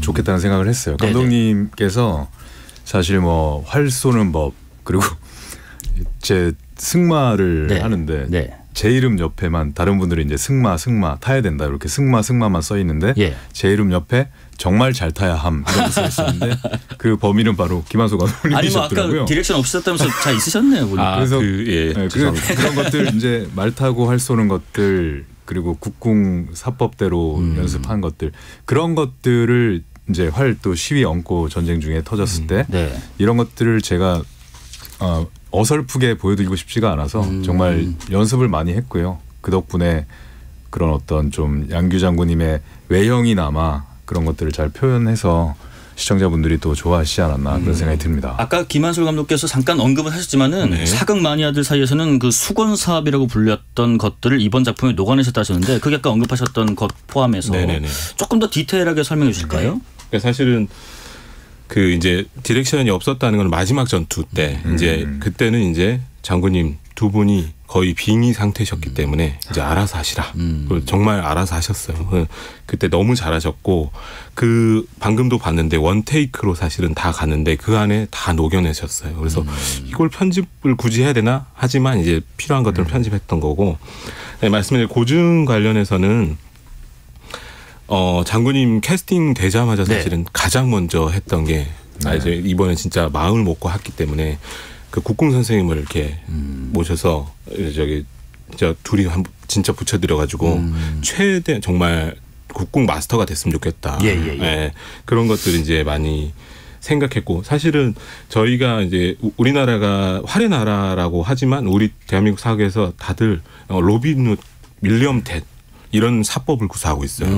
그것들이 이제 사극 매니아 사이에서 굉장히 항상 욕을 먹던 일이었습니다. 그래서 그런 것들이 우리는 진짜 고구려 활의 후예잖아요. 그래서 각궁 실제로 뿔로 만드는 활로 이용할 수 있는 그런 사법들을 연습하게 했었고 두 번째가 윌리엄 텔 같은 경우는 등에다 활을 차고 있죠. 그런데 우리나라에서는 그렇지 않았어요. 양쪽 허벅지에 동계라는 활집과 화살집을 항상 차고 다녔습니다. 다리에서 이렇게 빼더라고요. 맞습니다. 또 뒤에 그 부하들한테 채우라 그러고 활을. 네, 그런 것들 그다음에 이제 손으로 이제 저희 활이 워낙 세니까 양규 장군님이 손이 다 이렇게 물러 터지시잖아요. 그렇게 우리는 활이 너무 세거든요. 그래서 깍지라는 게 없으면 안 돼요. 그래서 깍지를 이용할 수 있는 사법들 그다음에 사실은 그 목가리기에도 사실 수건 사업이었어요. 근데 이건 되게 재밌는 건데 이거는 사실은 저희의 그 편의 때문에 못했던 거예요. 뭐냐면 목가리개를 하면 수염이 떨어집니다. 그래서 사실은 그게 이제 제작 지연, 촬영 지연을 하기 때문에 그랬는데 이번에는 말씀드린 대로 이 제대로 된 근접거리 단병 접전을 보여주기 위해서 이 목가리개를 제대로 이렇게 보여드렸고 이런 것들 하나하나들이 다 이렇게 모여서 이제 고증적인 어떤 스토리텔링이 되지 않았나 싶습니다. 그래서 대사 중에 목가리개가 떨어졌으니까 목을 베라 이런 지시도 거란군이 내리는 것 같습니다. 그리고 우리 그런 것도 궁금해요. 어제 양규 장군께서 그 막 화살에 맞고 막 거란군한테 당하실 때 얼굴이 4분의 1 정도만 이렇게 좌상단쯤인가 이렇게 걸쳐서 나오더라고요. 그런 기법은 어떤 부분을 좀 노리신 건가요? 그런 기법은 이제 저희가 사실은 그 NG라고 얘기를 하죠. 진짜예요? 정말 믿어요? 진짜입니다. 왜냐하면 저희가 사실은 그 전에 그 양규 장군님이 연설하는 씬에서 그 카메라 감독님이 NG를 내서 반만 찍었어요. 반만. 그래서 네네네. 이제 저거 너무 좋은데? 근데 반만 찍어서 NG였는데 너무 좋다고 생각해서 다 찍고 난 다음에 얼굴 다 찍고 난 다음에 어제처럼 한번 반만 찍어서 한번 찍어보자. 이렇게 했고 자연스럽게 왜 반만 찍었을 때 효과는 안 보여줬을 때 더 많이 보이는 효과가 있어요. 네. 그러니까 참고로 그 화살비가 날라오는 거를 양규 장군이 얼굴로만 보여드렸잖아요. 그러면 얼굴 밖을 상상하거든요. 반대로 이 반만 보여줬을 때 이 상상 그리고 마지막에 한 번만 전체를 보여줬을 때 그래서 우연히 얻어진 필연이자 저는 반만 보였길래 혹시 이쪽이 너무 엉망돼서 심의에 걸릴까 봐 이렇게 잘라냈나 싶었는데 그런 게 아니라 실수로 시작된 어떤 명장면 산생으로 이해하겠습니다. 208 하나님 어제 장면 생각하니까 또 눈물이 나려고 합니다. 훌륭한 연기 진심으로 박수를 보내. 김의중님 양규 장군의 엉망이 된 오른손 볼 때마다 가슴이 너무 먹먹했습니다 하십니다. 지승현 배우께서는 아까 그 국궁 말씀하셨는데 안 힘드셨어요? 활을 배운다는 자체는 뭐 사실 크게 어렵다기보다는 그 자세를 어떻게 좀 잘 보여주냐 숙달된 그 그림을 보여드리는 게 좀 중요하거든요. 만약에 실제 국궁으로 저희가 촬영을 했다면 엄청 힘들었을 그렇겠죠. 거예요. 왜냐하면 파운드가 저희가 연습할 때 가장 강한 걸 당겼을 때 한 60파운드 정도를 당겨봤는데 그렇게만 당겨도 끝까지 처음에 할 때는 안 쓰던 근육이니까 팔을 뻗기도 어렵군요. 네. 근데 양규 장군님이 실제로 쓰셨던 활이 약 200파운드에 가까운 활이라고 하니까 3배 넘네요. 네. 그래서 이제 그런 것들을 자세와 어떤 그 활 시위를 얻는 것들 그런 연습하는 것들에 좀 많은 시간이 들었고요. 뭐 특별히 체력적인 힘든 거는 아까 감독님 얘기하셨던 저희 마지막 백병전에서 감독님께서 이번에 좀 많이 맞으셔야겠습니다라고 하더라고요. 실제로 너무 좋았던 게 어제 그림에서도 그 보통 우리가 갑옷을 입고 있는데 칼이 한 번 지나가면 죽어버리거든요. 근데 그런 것들이 없이 정말 이 철갑이 튀고 부러지고 이런 장면들을 구현을 했잖아요. 그거 촬영할 때 감독님 힘들었습니다. 그러게 말씀하시니까 보통의 사극 보면은 저 칼 하나에 그냥 쫙쫙 죽어나가니까 칼이 저렇게 써요. CG팀에서 또 이제 불꽃까지 튀는 철끼리 부딪히는 그런 파워들 그런 것들이 정말 잘 구현된 씬이 아니었나 개인적으로. 아까 우리 청취자분께서도 그 손 얘기를 하셨는데 그 상처 입은 손 물론 양규 장군의 손이 그랬다는 것을 보여주는 거였지만 실제로 손을 다치셨다고요. 왜 다치셨어요? 지금 괜찮으세요? 지금 이제 뭐 많이 다친 게 아니고요. 상처만 좀 남아 있는데 이게 이제 저희가 근접전을 할 때 단도로 실제로 이제 찌를 수는 없으니까 그 상대방의 갑옷에 이제 손이 이렇게 직접 마찰을 하거든요. 그래서 뭐 김숙훈 장군했던 주연우 배우도 그렇고 무술팀들도 그렇고 많은 분들이 다치시고 그래도 파이팅해서 찍고 그랬던 좋은 기억입니다. 그날이 그리고 영하 10도였어요. 영하 10도. 영하 10도가 계속되는 날. 3일 동안 저희가 찍었는데 추우니까 이게 스치기만 해도 상처가 나는데 정말 무력으로 정말 팍 부딪히다 보니까 다행히 그래도 큰 사고는 없이 잘 끝났습니다. 이번 고려 거란 전쟁을 두고 양규의 재발견이라고 부르는 분들이 많습니다. 역사학자분들도 이 부분에 있어서는 인정을 하고 있다고 하던데 연출하신 분으로서 김한솔 감독님 또 양규 역을 맡으셨던 배우로서 이런 평가를 들으면 어떤 느낌이세요? 우리 먼저 김 감독님. 사실은 정말 뿌듯하고요. 사실은 역사책에 뭐라고 써있냐면 딱 진짜 한 줄 나왔어요. 양규의 분전. 이렇게 끝이에요. 근데 그 안에 정말 그 무수한 정말 신화적인 이야기들이 숨어 있고 특히 이번 양규 장군님은 그냥 각색을 하지 말고 역사 그대로를 표현해도 너무나 드라마틱한 장면들이 너무 많아서 이런 것들을 그대로 보여드리고 관객들한테 이거를 새롭게 보여드리는 것 자체만으로도 저희한테는 드라마틱한 요소였고요. 이제 이분을 알았다는 것 자체만으로도 이제부터 우리가 기억했으면 좋겠다 이런 생각을 많이 하고 사실 그냥 아주 단순 비교해도 그러니까 저는 정말 이순신 장군을 정말 사랑하는데 이순신 장군님과 아주 단순 비교하면 맞을지 모르 1592년 4월 13일 날 부산포에 15만 8,700명이 오거든요. 왜군이. 그걸 이순신 장군이 막아내요. 그리고 1010년 11월 25일 날 흥화진에 40만이 옵니다. 예. 근데 그걸 막아냈어요. 양규 장군님은. 그러니까 3,000명. 아주 3,000명으로. 그래서 아주 단순 비교하더라도 이거는 좀 이순신 장군님을 살짝 죄송스러운 말씀이지만 살짝 뛰어넘는 부분들도 분명히 있다. 근데 왜 우리는 양규 장군님을 잘 모를까라고 해서 이번에 한번 제대로 보여줬으면 좋겠다 생각을 했고 근데 그 제대로 보여주는 그 배우님이 이 지승현이었다는 거. 이거는 정말 신의 한 수지 않았나 생각합니다. 감사합니다. 양규의 재발견이다. 역사학자들이 인정한다. 이런 평에 대해서 배우로서 어떤 생각이세요? 너무너무 감사드립니다. 왜냐하면 제가 다른 인터뷰 때도 많이 얘기를 했었는데 처음에 대본을 받고 양규 장군님을 제가 몰랐어요. 굉장히 부끄러웠습니다. 이분의 업적을 알고 왜 우리가 몰랐지? 이런 생각을 하다가 이번 작품을 통해서 정말 양규 장군님을 알려야겠다라는 그게 무엇보다 컸기 때문에 지금 뭐 검색만 해도 그리고 어딜 가도 다 양규 장군님의 업적과 그런 걸 얘기를 하시고 그러니까요. 정말 재발견이 아니라 그렇죠. 조선시대까지만 해도 양규 세조 때까지 무죄를 지냈대요. 양규 장군님과 여러 장군님을 위해서. 저희가 지금 이순신 장군을 모시듯이 그랬던 분을 거의 이제 몇백 년 만에 다시 저희 곁으로 불러들인 거니까 너무 숙제를 잘했다는 생각이 들고 감사합니다. 그 배우님께서는 김한솔 감독님 별명 잘 아시잖아요. 솔테일, 디테일 플러스 김한솔. 그러니까요. 솔테일. 저 사실 처음 들어본 말입니다.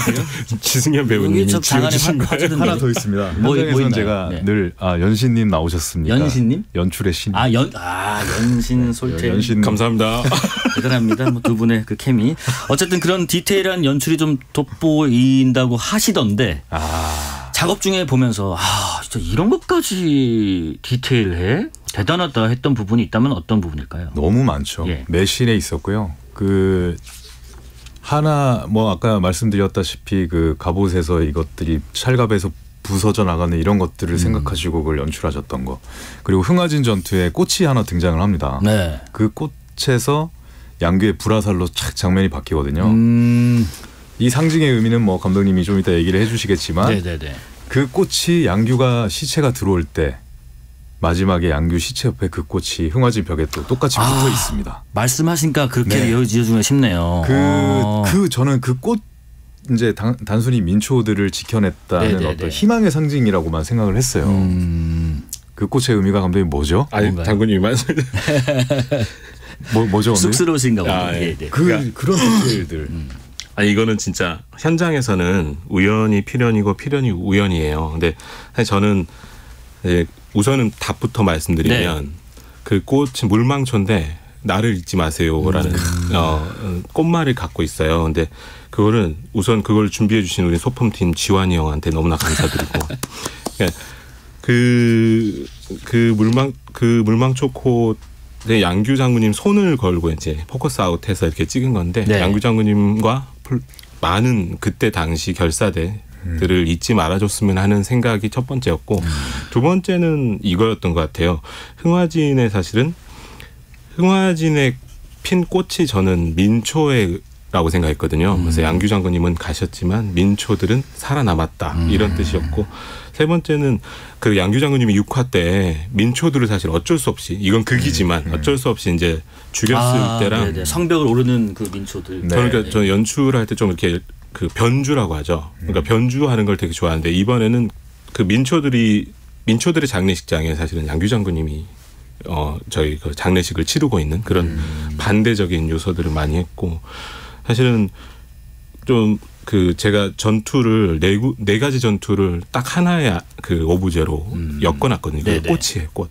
그래서 앞으로 보면서 또 그 부분을 또 주목하면 또 다른 재미가 한번 있겠네요. 찾아보시면 되게 재밌는 꽃으로 다 연결됐어요. 근데 또 그런 의견도 있습니다. 그 사극이라는 것이 고증에 꼭 충실하지 않아도 이 드라마 스토리에 크게 영향을 미치지 않는다고 하는 평도 있는데 그럼에도 불구하고 예를 들면 양규 손에 있던 상처랄지 아니면 양규 장군이 전사하실 때 마지막에 나오잖아요. 고슴도치처럼 화살을 맞고 전사했다라는 그런 기록들 이렇게 고증에 충실하시고 또 그렇게 해야만 하는 이유는 뭐죠?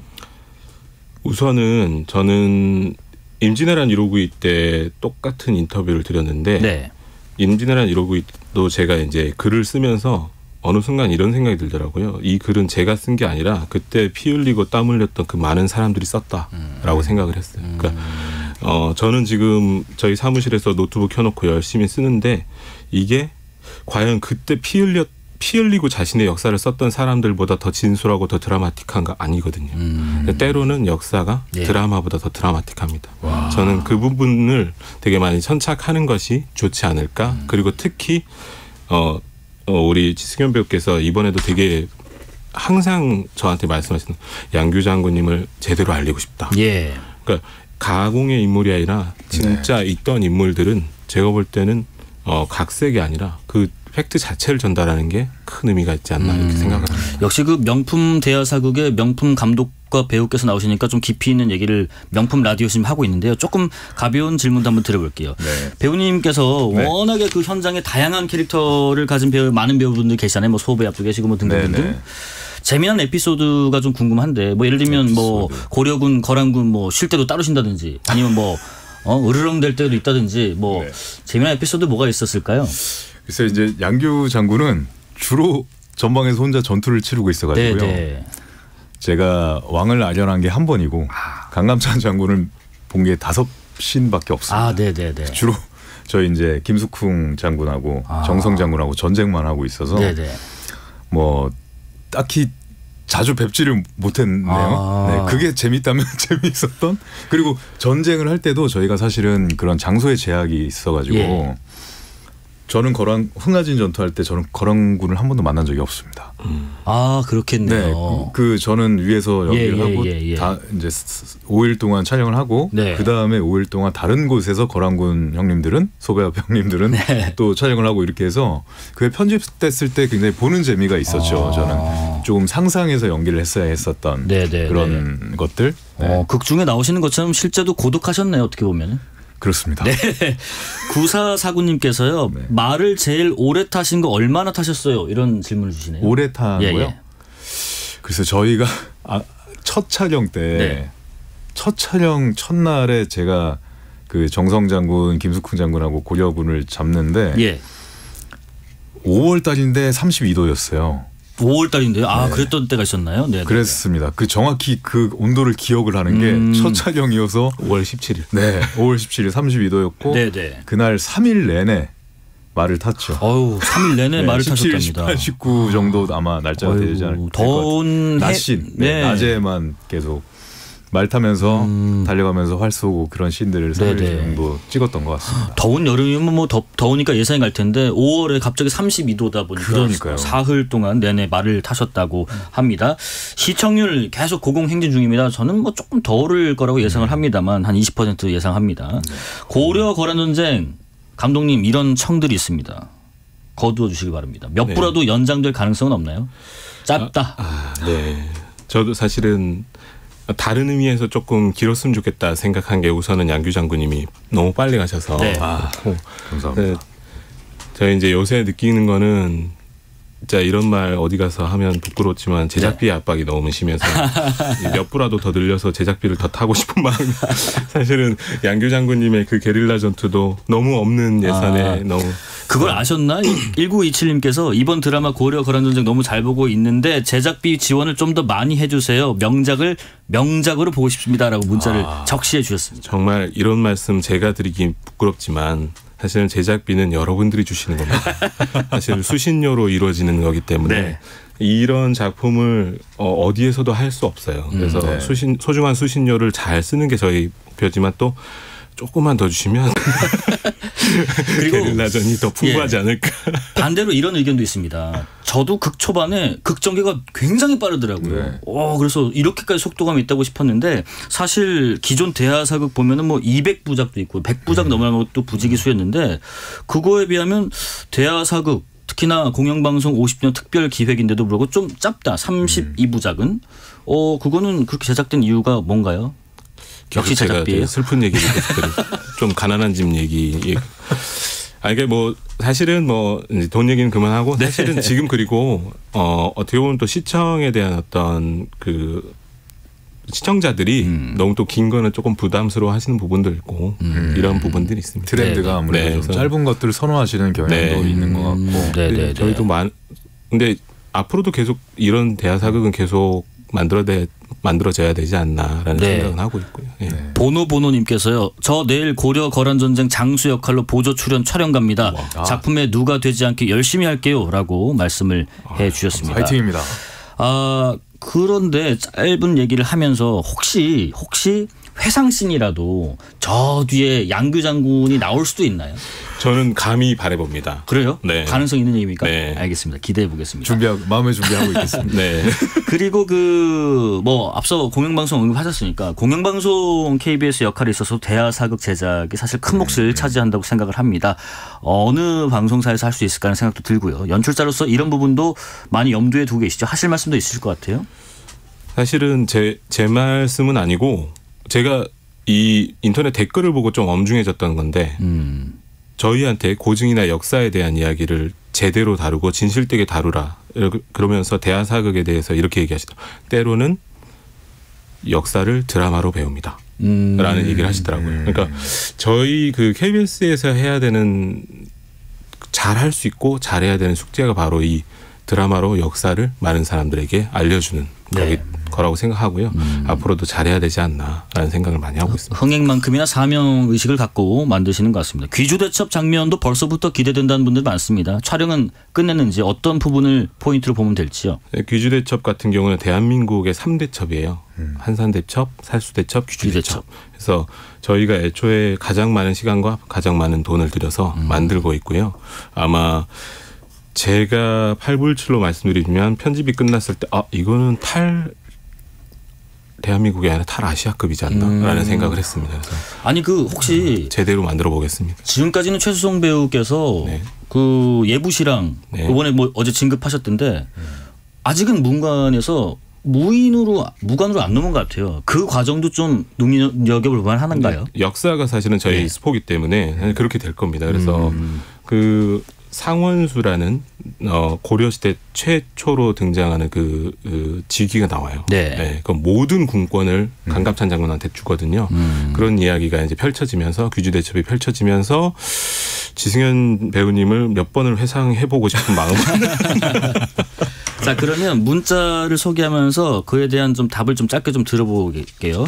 7769님께서 양규 장군님 목소리에는 꿀이 눈에서는 불빛이 나온 것 같은데요. 감사합니다. KBS에서 앞으로도 대서사를 다루는 사극 많이 나왔으면 합니다에 대해서 한번 답장을 주신다면요.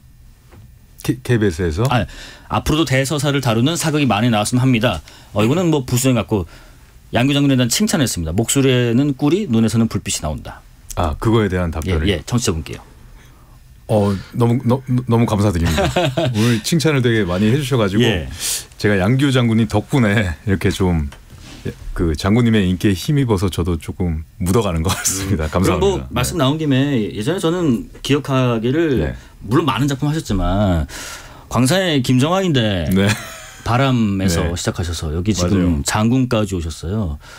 요거를 내가 좀 해보고 싶었는데 아직 못 해봤다 싶은 배역이나 아니면 장르가 있을까요? 배역 장르 글쎄요. 사실 좀 저는 가리지 않습니다. 가리지 않는데 이번에 드는 생각이 형사물을 한번 시리즈나 그렇게 해서 좀 정의사회 구현을 하는 좀 그런 것들을 한번 해보면 어떨까. 갑자기 저 이거 한 번도 안 했는데 해보면 안 돼요? 너무 좀 이게 좀 무거운. 아닙니다. 하셔도 됩니다. 아니 그걸 오늘 한 번도 안 했는데 아까 바람에서 얘기가 나오셔가지고 저희가 현장에서 그런 걸 하고 놀았었거든요. 뭘 하고 노셨어요? 내 광산 김정환이다 이거 있잖아요. 그걸 이제 약간 변경을 해요. 저희끼리 내 흥아진의 양규다. 이거 한번 들려드리고 싶어서 한번 해봤습니다. 갑자기 생각나요. 들어보고 싶었습니다. 흥아진 양규인데. 이건 진짜 처음 해보는 겁니다. 그런 놈들 있는 거 우르르 몰려와가 우리 현정 두드러 팼다며. 우리 요거 잡으려고 40만 데리고 왔나 봐 이거야? 아니면 끄지라 걸었노 막. 이거를 진짜 생방에서 듣기는 처음. 그러니까 감사합니다. 신뢰가 안 됐는지 모르겠습니다. 자, 그리고 김수현님께서 KBS에서 이런 사극 많이 만들어주세요. 이번 주부터 2시간씩 방영해주세요. 시간이 너무 순삭됩니다. 2358님 수신료 내겠습니다 하시고요. 5136님은 가수 버스커에게 벚꽃 연금이 있다면 지승현 배우에게는 양규 연금이 생길 것 같습니다. 혼이 실린 연기 정말 감동이었습니다. 고생 많으셨습니다. 감사합니다. 자, 마지막으로 두 분께 질문 드릴게요. 김한술 감독님은 17회부터 고려 거란 전쟁 어떤 점을 주목해서 보면 좋겠다라고 청취분께 말씀해 주시고요. 지승현 배우께서는 도순검사 양규 장군 톤으로 사랑해 주신 팬과 청취자분들에게 인사 말씀 부탁드리겠습니다. 이제 저희 드라마가 이제 딱 중간입니다. 네. 엄청 많이 한 것 같지만 딱 중간이고요. 앞으로 더 재밌는 이야기들이 정말 많이 펼쳐질 거니까 정말 기대해 주시고 특히 이 강감찬 장군님 그다음에 현종 우리 동준 배우님 너무나 멋지게 활약할 거니까 그 부분에 포인트를 주고 한번 보시면 좋을 것 같고요.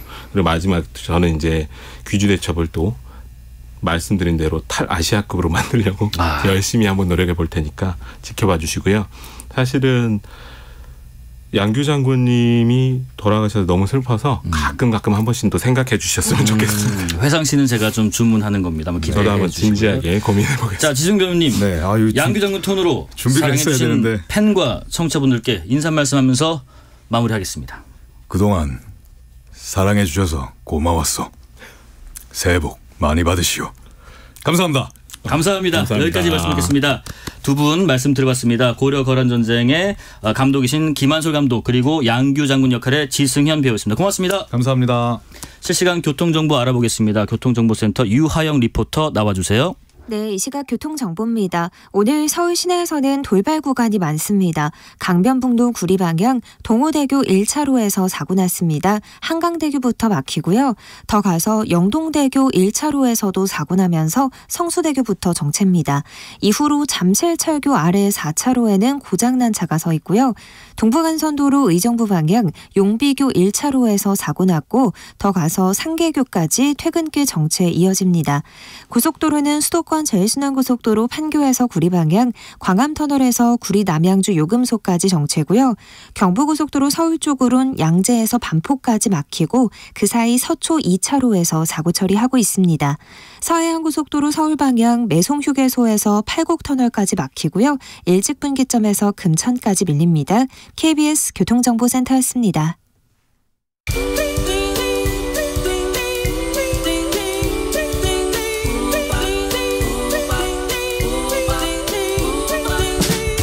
오늘 하루 뉴스를 정리해주는 다정한 편지 한 통.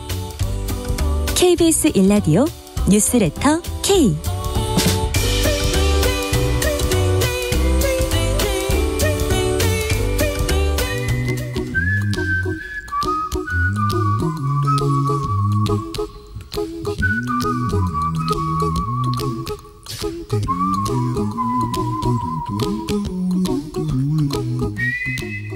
돈, 경제, 미래 걱정, 돈 워리. 전문가들과 함께 모든 경제 걱정 해소해드리는 시간입니다. 오늘의 걱정 주제는 금융투자소득세, 이른바 금투세입니다. 같이 고민해 주실 두 분 모셨습니다. 석병훈 이화여대 경제학과 교수 그리고 우석진 명지대 경제학과 교수님 모셨습니다. 안녕하십니까? 예, 안녕하세요. 안녕하십니까? 네, 일단 그 윤석열 대통령께서 지난 2일에 열린 2024년도 증권 파생상품시장 개장식 이 축사에서 금융투자소득세 이른바 금투세 이 폐지를 추진하겠다고 했습니다. 윤 대통령이 금투세 시행 유예가 아니라 폐지를 공식화한 건 이번이 처음인데요. 윤 대통령의 결정 두 교수님의 총평을 먼저 듣겠습니다. 석 교수님 먼저 해주실까요? 네. 네. 뭐 지금 시점이 하필이면 총선을 앞둔 시점이다 보니까 뭐 포퓰리즘이 아니냐 이런 비판의 소지가 있는 것에 대해서 좀 안타까운 측면이 있지만요. 네네. 그렇지만 금융투자소득세 자체가 오늘 뭐 얘기가 나오겠지만 그 자체가 문제가 있는 제도입니다. 그래서 이게 개선이라기보다는 아예 폐지를 하고 차라리 전면적으로 재검토를 하는 게 저는 낫다고 생각을 하기 때문에요. 지금 또 유예를 다시 하자는 논란이 다시 불거질 가능성이 컸다고 어차피 보고 있습니다. 그래서 그럴 바에는 차라리 폐지를 하고 원점에서 재검토를 하겠다라고 선언한 것은 바람직하다고 생각을 하고 있습니다. 그러니까 원래 이게 문제가 있는 제도였다는 말씀이시죠? 이게 언제 시점으로 들고 나오냐가 아니라. 자, 우리 우 교수님. 저는 뜬금없다는 생각이 들었고요. 네. 예, 좀 세 가지 측면에서 문제가 있는데 첫 번째는 우리가 조세 법률주의라고 하는 그런 원칙을 채택을 하고 있어요. 네네. 그래서 법으로 정하고 있기 때문에 이건 국회의 권한이거든요. 그래서 국회와 얘기 없이 이렇게 얘기하는 건 문제가 있다는 생각이 들고. 네. 아까 이제 석 교수님 이제 퍼퓰리즘 말씀하셨는데 세금 내고 싶은 사람이 어떻겠습니까? 세금 깎아준다면 다 좋아하는 건데. 근데 그게 어떤 목적으로 이제 그러면은 금융투자소득세를 폐지할 것이냐라고 하는 것을 제시를 해야 되고 그리고 폐지한다면 대안은 뭐냐 이걸 제시해야 되는데 그런 게 없기 때문에 퍼퓰리즘이라고 그러는 거고 그리고 우리 다 알겠지만은 작년에도 그랬지만 세수가 굉장히 어렵거든요. 예. 그런 세수가 어려운 상황에서 세수 기반을 영구적으로 취약하게 만들었다 이런 측면에서 문제가 있다고 보고 있습니다. 예. 뭐 뜬금없는 발표다라는 말씀이신 것 같아요. 금투세 같은 경우에는 대주주 여부와 상관없이 금융투자로 일정 금액이 넘는 소득을 올린 투자자를 상대로 해당 소득의 20%를 부과하는 세금 개념인데요. 처음 도입됐던 건 전 정부 문재인 정부 시절이었습니다. 금투세를 둘러싼 상황이 당시와 비교했을 때는 어떤 차이가 있나 싶어요. 이번에는 우 교수님 먼저 한번 말씀해 주실까요? 그러니까 그게 이제 2020년도에 도입됐으니까 네. 그때 이제 양극화 뭐 소득 불평등 이런 게 문제가 될 때였으니까. 근데 네. 그때 이제 뭐 노동소득에 대해서는 일한 거에 대해서는 과세가 많이 되는데 그러면 자산으로부터 이득에 대해서는 어떻게 과세할 거냐. 그래서 노동소득도 자산간에 이제 불평등 문제가 있었고 네. 두 번째는 같은 금융소득이라고 할지라도 서로 이제 그 과세하는 체계가 틀리고 세율도 틀리거든요. 네. 그래서 이게 형평성에 문제가 있다 이런 문제가 있었고 그 다음에 이제 지금 우리가 갖고 있는 양도소득세가 굉장히 이상해. 아까 그 진행자분도 말씀해 주셨지만은 이 양도소득을 기준으로 지금 매겨지는 것이 아니고 네네. 뭐 최대 주주냐 아니면 대주주냐 이거에 따라서 매겨지기 때문에 예컨대 내가 10,000원의 주식을 사가지고 50억에 팔면은 세금을 안 내는데 예. 50억의 주식을 사가지고 50억 1만 원에 팔면은 지금 세금 내게 돼 있거든요. 굉장히 이상하죠. 그래서 이런 것들을 개편을 할 정책적 수요가 있었다, 필요성이 있었다 이제 이렇게 보시면 될 것 같아요. 네네네. 석 교수님 혹시 다른 관점에서 지금과 그때는 이런 차이가 분명히 있어, 혹은 그때도 이런 부분이 문제였어 이런 게 있을까요? 우 교수님께서 좋은 지적해 주셨는데요. 저는 가장 큰 차이는 2020년 당시하고 지금하고 주식시장의 그 여건이 달라졌기 때문에 지금 논란이 제기되고 있다고 보고 있습니다. 네네. 2020년 당시만 하더라도요. 2008년 금융위기 극복 과정에서 주요국 중앙은행들이 엄청나게 유동성을 공급을 했습니다. 그러다 보니까 2009년부터 10년간 뭐 주요국의 증시가 지속적으로 상승을 해왔었습니다. 네. 그리고 우리나라 같은 경우만 해도요. 2020년 말 같은 경우는 코로나19 대유행으로 인해서 그것을 극복하고자 천문학적인 유동성을 공급하면서 네. 국내 증시도 V자 반등을 그리던 시기였습니다. 그래서 많은 개인 투자자들이 주식시장에 유입이 돼서 증권 거래 대금이 급증을 하니까 차라리 이 증권 거래세, 거래세를 없애고 오히려 투자 수익이 5천만 원이 넘어가는 사람들에게만 소득세를 물리자라는 네. 논의가 활발했던 것이죠.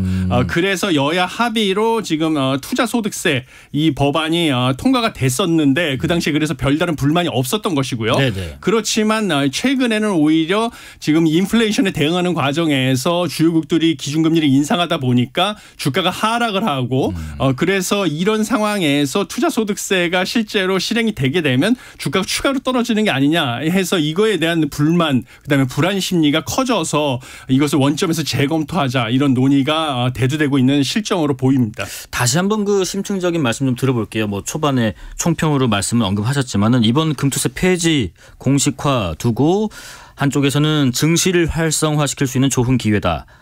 한쪽에서는 총선용 포퓰리즘이다. 이렇게 맞서고 있는데요. 일단 우리 이번에는 우리 우 교수님 먼저 말씀해 주실까요?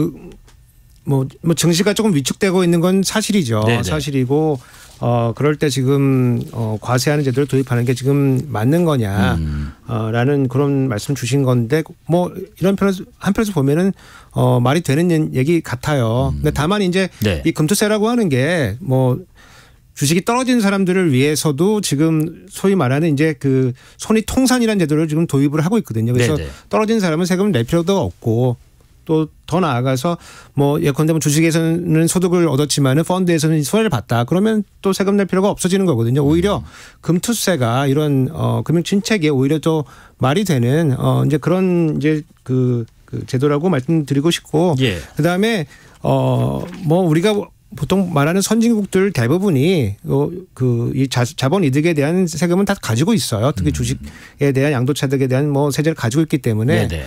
우리도 이제 거기에 맞춰서 이 가는 로드맵이 필요한 거고 만약에 이제 유예를 한다고 해도 어떤 로드맵을 가지고 발표를 해줘야지 네. 대통령이 뜬금없이 이렇게 얘기하는 건 참으로 이제 곤란하다 그렇게 보고 있습니다. 오히려 그 시장의 어떤 불안전성이랄까요? 어떤 좀 그런 충격파가 더 클까요? 이렇게 발표를 먼저 해버린다면요? 그럼 이제 혼란이 좀 오겠죠. 왜냐하면 이제 시장에서는 이제 없어지는 거라고 생각을 할 거고, 근데 제도는 이제 국회에서 논의를 하게 돼 있기 때문에 또 국민 전반적으로 이거를 폐지하는 걸 뭐 찬성하는지는 총선을 지나봐야지 우리가 알 수 있는 거거든요. 그러면은 이제 투자자들의 기대와 실제가 이제 차이가 나기 때문에 혼동을 일으키는데 국정을 책임지는 대통령이 이렇게 국정을 운영한다는 거는 참. 시장의 불안 요소로 이제 작동하게 되는 거라고 봅니다. 석 교수님, 그 금투세 폐지가 되면은 증시가 활성화되는 어떤 정말 좋은 기회가 되는 건 맞나요? 증시가 활성화될 가능성은 저는 크다고 보고 있습니다. 네. 왜냐하면 제가 금투세 관련해 가지고 되게 문제점으로 지적하고 싶은 점이 있는데요. 네. 가장 큰 문제점은 뭐냐면 금투세가 도입이 되면서 그 이중과세 논란이 있었습니다. 왜냐하면 우리는 증권거래세가 있었는데요. 증권거래세는 손실 뭐 발생 여부, 이익 발생 여부와 상관없이 주식을 매각을 하게 되면 그 매매 대금의 일정 비율에 대해서 세금을 내는 것입니다. 그런데 여기에 더해서 만약에 양도 차익이 이득을 봤을 경우에 양도 차익이 5천만 원 이상이면 금융투자소득세를 또 추가로 내게 되니까 네네. 이중과세가 돼서 금투세가 되는 것을 전제 조건으로 증권거래세를 단계적으로 낮추겠다. 그래서 없애겠다라는 것이 같이 오는 거였거든요. 네. 그런데 문제는 이렇게 되게 되면 단기 매매, 단타거래라고 하죠. 단타거래를 줄일 소위 말하는 장기 투자를 유도할 방법이 없어지는 게 가장 큰 문제라서 제가 금융투자소득세를 폐지하는 것을 저는 찬성하는 입장이었던 것입니다. 왜냐하면 뭐 주요국에서도 주식의 양도 차익에 대해서 과세하는 것은 뭐 추세다라고 우 교수님께서 지적해 주시는 것이셨는데요. 거기에는 저도 동의를 합니다. 네네. 그렇지만 주요국에는 다 장기 투자를 장려하는 장기 투자를 할 경우에는 세금을 깎아주는 정책이 있습니다. 미국만 하더라도요. 1년 이상의 주식을 보유하고 있다가 팔면요. 그 세 양도 차익이 작을 경우에는 아예 세율이 제로가 되는 그러한 그 혜택이 주어지고 있습니다. 그런데 우리나라에서는요. 증권거래세 같은 경우는 매매 거래가 있을 때마다 세금을 내기 때문에 단기 매매, 단타 매매를 억제하는 효과가 그동안에 있었거든요. 그랬는데 금투세를 도입을 하면서 증권거래세를 없애버리게 되면 금투세는 장기 보유를 한다고 해서 그 양도소 차익에 매기는 세금을 깎아주는 게 없기 때문에요. 그냥 증권거래세를 없애버리게 될 경우에는 오히려 단타 매매가 많아져가지고 주가의 변동성이 커져서 개인 투자자들이 오히려 피해를 볼 수가 있는 소위 말하는 그리고 이런 것 때문에 오히려 장기 투자자들이 주식시장에서 떠나가게 돼서 오히려 주가가 하락하게 되는 이런 우려가 있기 때문에 금투세 폐지를 공식화하고 대신 저는 증권거래세는 좀 유지를 해야 된다. 이런 것이 오히려 주가 변동성을 낮추고 개미 투자자들에게도 득이 되고 코리아 디스카운트도 오히려 막을 수 있는 이런 게 필요하다라고 보는 것이죠. 우 교수님 그런데요. 뭐 주식시장에 주는 영향은 둘째로 좀 치더라도 금투세가 폐지됐을 때 세수 결손에 대한 우려도 나오는 것 같은데 여기에 대한 의견은 어떠신가요? 그러니까 우리가 그 양도 차익이 보통 한 1년을 보면은 한 뭐 400조, 300조에서 400조 그 정도가 생겨요. 그리고 거기다 과세를 하면은 이제 우리가 받을 수 있는 게 한 4조 원저리 그렇게 들어오는데 금투세가 되면은 그거가 한 1.5조에서 2조 정도 늘어날 걸로 예측을 좀 해요. 그리고 아까 석 교수님이 예측해 주셨지만은 그거에 이제 금융투자세가 들어오면서 거래세를 우리가 낮춰주고 궁극적으로는 0으로 가는 이제 그런 스케줄이 이제 진행을 하는데 그러면은 또 거래세가 한 뭐 작게는 뭐 1.5조에서 많으면 한 2조 정도까지 줄어들 걸로 한쪽에서는 늘어나고 한쪽에서는 줄어들 걸로 돼 있는데 만약에 금투세를 폐지하게 되면은 네. 늘어날 것이 이제 늘어나지 않기 때문에 한 2주 정도 손해를 보고 그다음에 거래세는 그대로 지금 스케줄대로 쭉 내려간다고 하면은 또 다시 2주 정도 손해를 보고 합치면은 연간 4조 정도의 세수 결손이 이제 생기게 되는 셈이에요. 네네. 그래서 오늘 뭐 최장목 뭐 부총리도 상임위에서 얘기를 했지만은 거래세에 대해서는 다시 한번 따져보겠다. 무슨 얘기냐면은 금투세를 만약에 폐지하게 되면은 좀 거래세를 다시 0.3% 다시 원위치를 시켜야 되거든요. 그렇게 뭐 하게 된다면요. 뭐 아까 석 교수님 말씀하신 대로 이제 뭐 그런 빈번한 거래를 제재할 수 있는 뭐 그런 순효과들이 생기는 건데 그러면 이제 우리 옛날로 돌아가는 거거든요. 그러면 옛날에 약간 부조리한 것들이 그대로 남아있기 때문에 그럼 그런 문제는 어떻게 해결할 것이냐라고 하는 문제가 있고 그리고 장기 투자 관련해서는 우리가 이제 연기금에 대해서는 지금 과세를 하지 않아요. 예. 왜냐하면 연기금이라고 하는 거는 거기서 양도차익이 생겼을 때 그걸 뭉쳐가지고 더 크게 불려서 나중에 연금 소득으로 가져갈 때 그때 과세를 하는 제도이기 때문에 뭐 장기 투자를 조금 우리가 뭐 막을 명시적인 수단은 없지만은 암묵적인 그런 체제를 갖고 있고 만약에 단기 투자가 만약에 문제라고 하면은 아까 석 교수님 말씀하신 대로 뭐 장기 투자에 대해서 뭐 다른 세율을 적용해 준다든가 아니면 분류해서 과세를 다시 한다든가 이런 것들은 아마 금투세를 시행하면서도 다시 개정해가지고 또 할 수 있는 그런 방안이라고 생각이 되고 그렇기 때문에 충분한 논의 없이 이렇게 나오는 거는 참으로 좀 곤란하다 이렇게 보고 있습니다. 석 교수님 혹시 다른 의견이 있으신가요? 우 교수님 말씀에 대해서? 예, 뭐 우 교수님께서 좋은 지적해 주셨는데요. 뭐 연기금을 이용해서 장기 투자를 뭐 권하고 그런 방법도 있다라는 것도 저도 동의를 하는 바고요. 금융투자소득세를 일단 도입을 하고 나서 나중에 그걸 보완해가는 방식도 있지만요. 지금 금융투자소득세 도입과 동시에 증권거래세를 일단 단계적으로 폐지를 하는 것이 공식화돼 있는 것이고 네네. 그 증권거래세가 폐지가 되는 와중에 주가의 단타 매매를 통해서 변동성이 커지는 이 부작용이 있는 것은 거의 확실시 되기 때문에요. 저는 일단 금투세를 먼저 폐지를 하고 새로운 종류의 세금을 다시 논의를 해서 뭔가 당연히 그 양도 차익에 대해서 과세를 하고 그다음에 증권거래세를 단계적으로 폐지하면서 뭔가 장기 투자 시에는 양도 차익에 대한 과세는 낮춰줘서 장기 투자를 유도하는 방식으로 가야 되는 게 맞다는 그런 큰 방향에 대해서는 저도 동의를 하는 바입니다. 네. 뭐 그런 식으로 지금 세법 체계를 바꿔야 된다. 그리고 또 파생금융 상품의 그로 투자 수익이라든지 뭐 이런 것에 대해서는 지금 우리가 세법에 열거돼 있지 않기 때문에요. 네. 지금 과세를 안 하고 있는데 그런 것에 대한 과세도 추가적으로 세법 개정을 통해서 이루어져야 된다. 이런 부분에 대해서는 저도 동의를 하고 있습니다. 오늘 그 최상목 경제부총리가요. 국회 기자회에서 그런 얘기했습니다. 부자 감세가 아니라 1,400만 명 투자자를 위한 투자 감세다라고 강조를 했는데 저희가 지금 말씀 나누고 있는 어떤 거시적인 경제 지표를 좀 떠나서 금투세 폐지가 현실화되면 개인 투자들, 일반 개인 투자들 이분들에게는 어떤 영향을 줄지요, 우리 우 교수님? 뭐 일단 뭐 과세가 되면은 뭐 경제활동이 위축된다는 거는 뭐 그거는 뭐 상식적인 얘기고 네네네. 그리고 그에 따른 왜곡이 발생될 수 있다는 것도 상식적인 얘기고 다만 그 정도가 얼마큼 되겠느냐라고 하는 건데 저는 뭐 굉장히 제한적이라고 봐요. 왜냐하면 우리가 이제 그 국내뿐만 아니라 해외에도 지금 투자를 하고 있는데 해외 그 주식 투자에 대한 것들은 지금 과세가 다 되고 있고요. 그리고 금투세에서는 우리가 이제 그 기본적인 그 공제 금액을 5천만 원으로 두고 있는데 네네. 해외 투자하면 250만 원이에요. 그럼에도 불구하고 2011년도에 1조였던 게 지금 2022년 기준으로 보면 그게 한 180조 많이 늘어났던 206조까지 늘어났었거든요.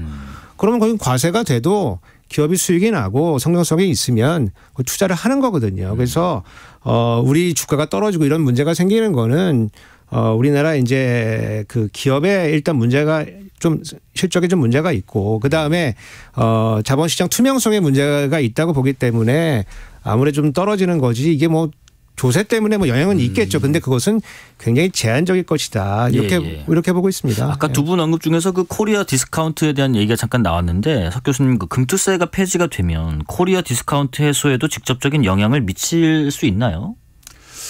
제가 보기에는 코리아 디스카운트의 가장 큰 원인 중에 하나는 지금 우리 주식시장에서 그러니까 장기 투자가 활성화되지 않은 점이 코리아 디스카운트의 근본적인 원인 중에 하나라고 저는 보고 있습니다. 네네네. 워낙 단기 거래 위주로 단기 매매 거래 위주로 거래가 이루어지다 보니까요.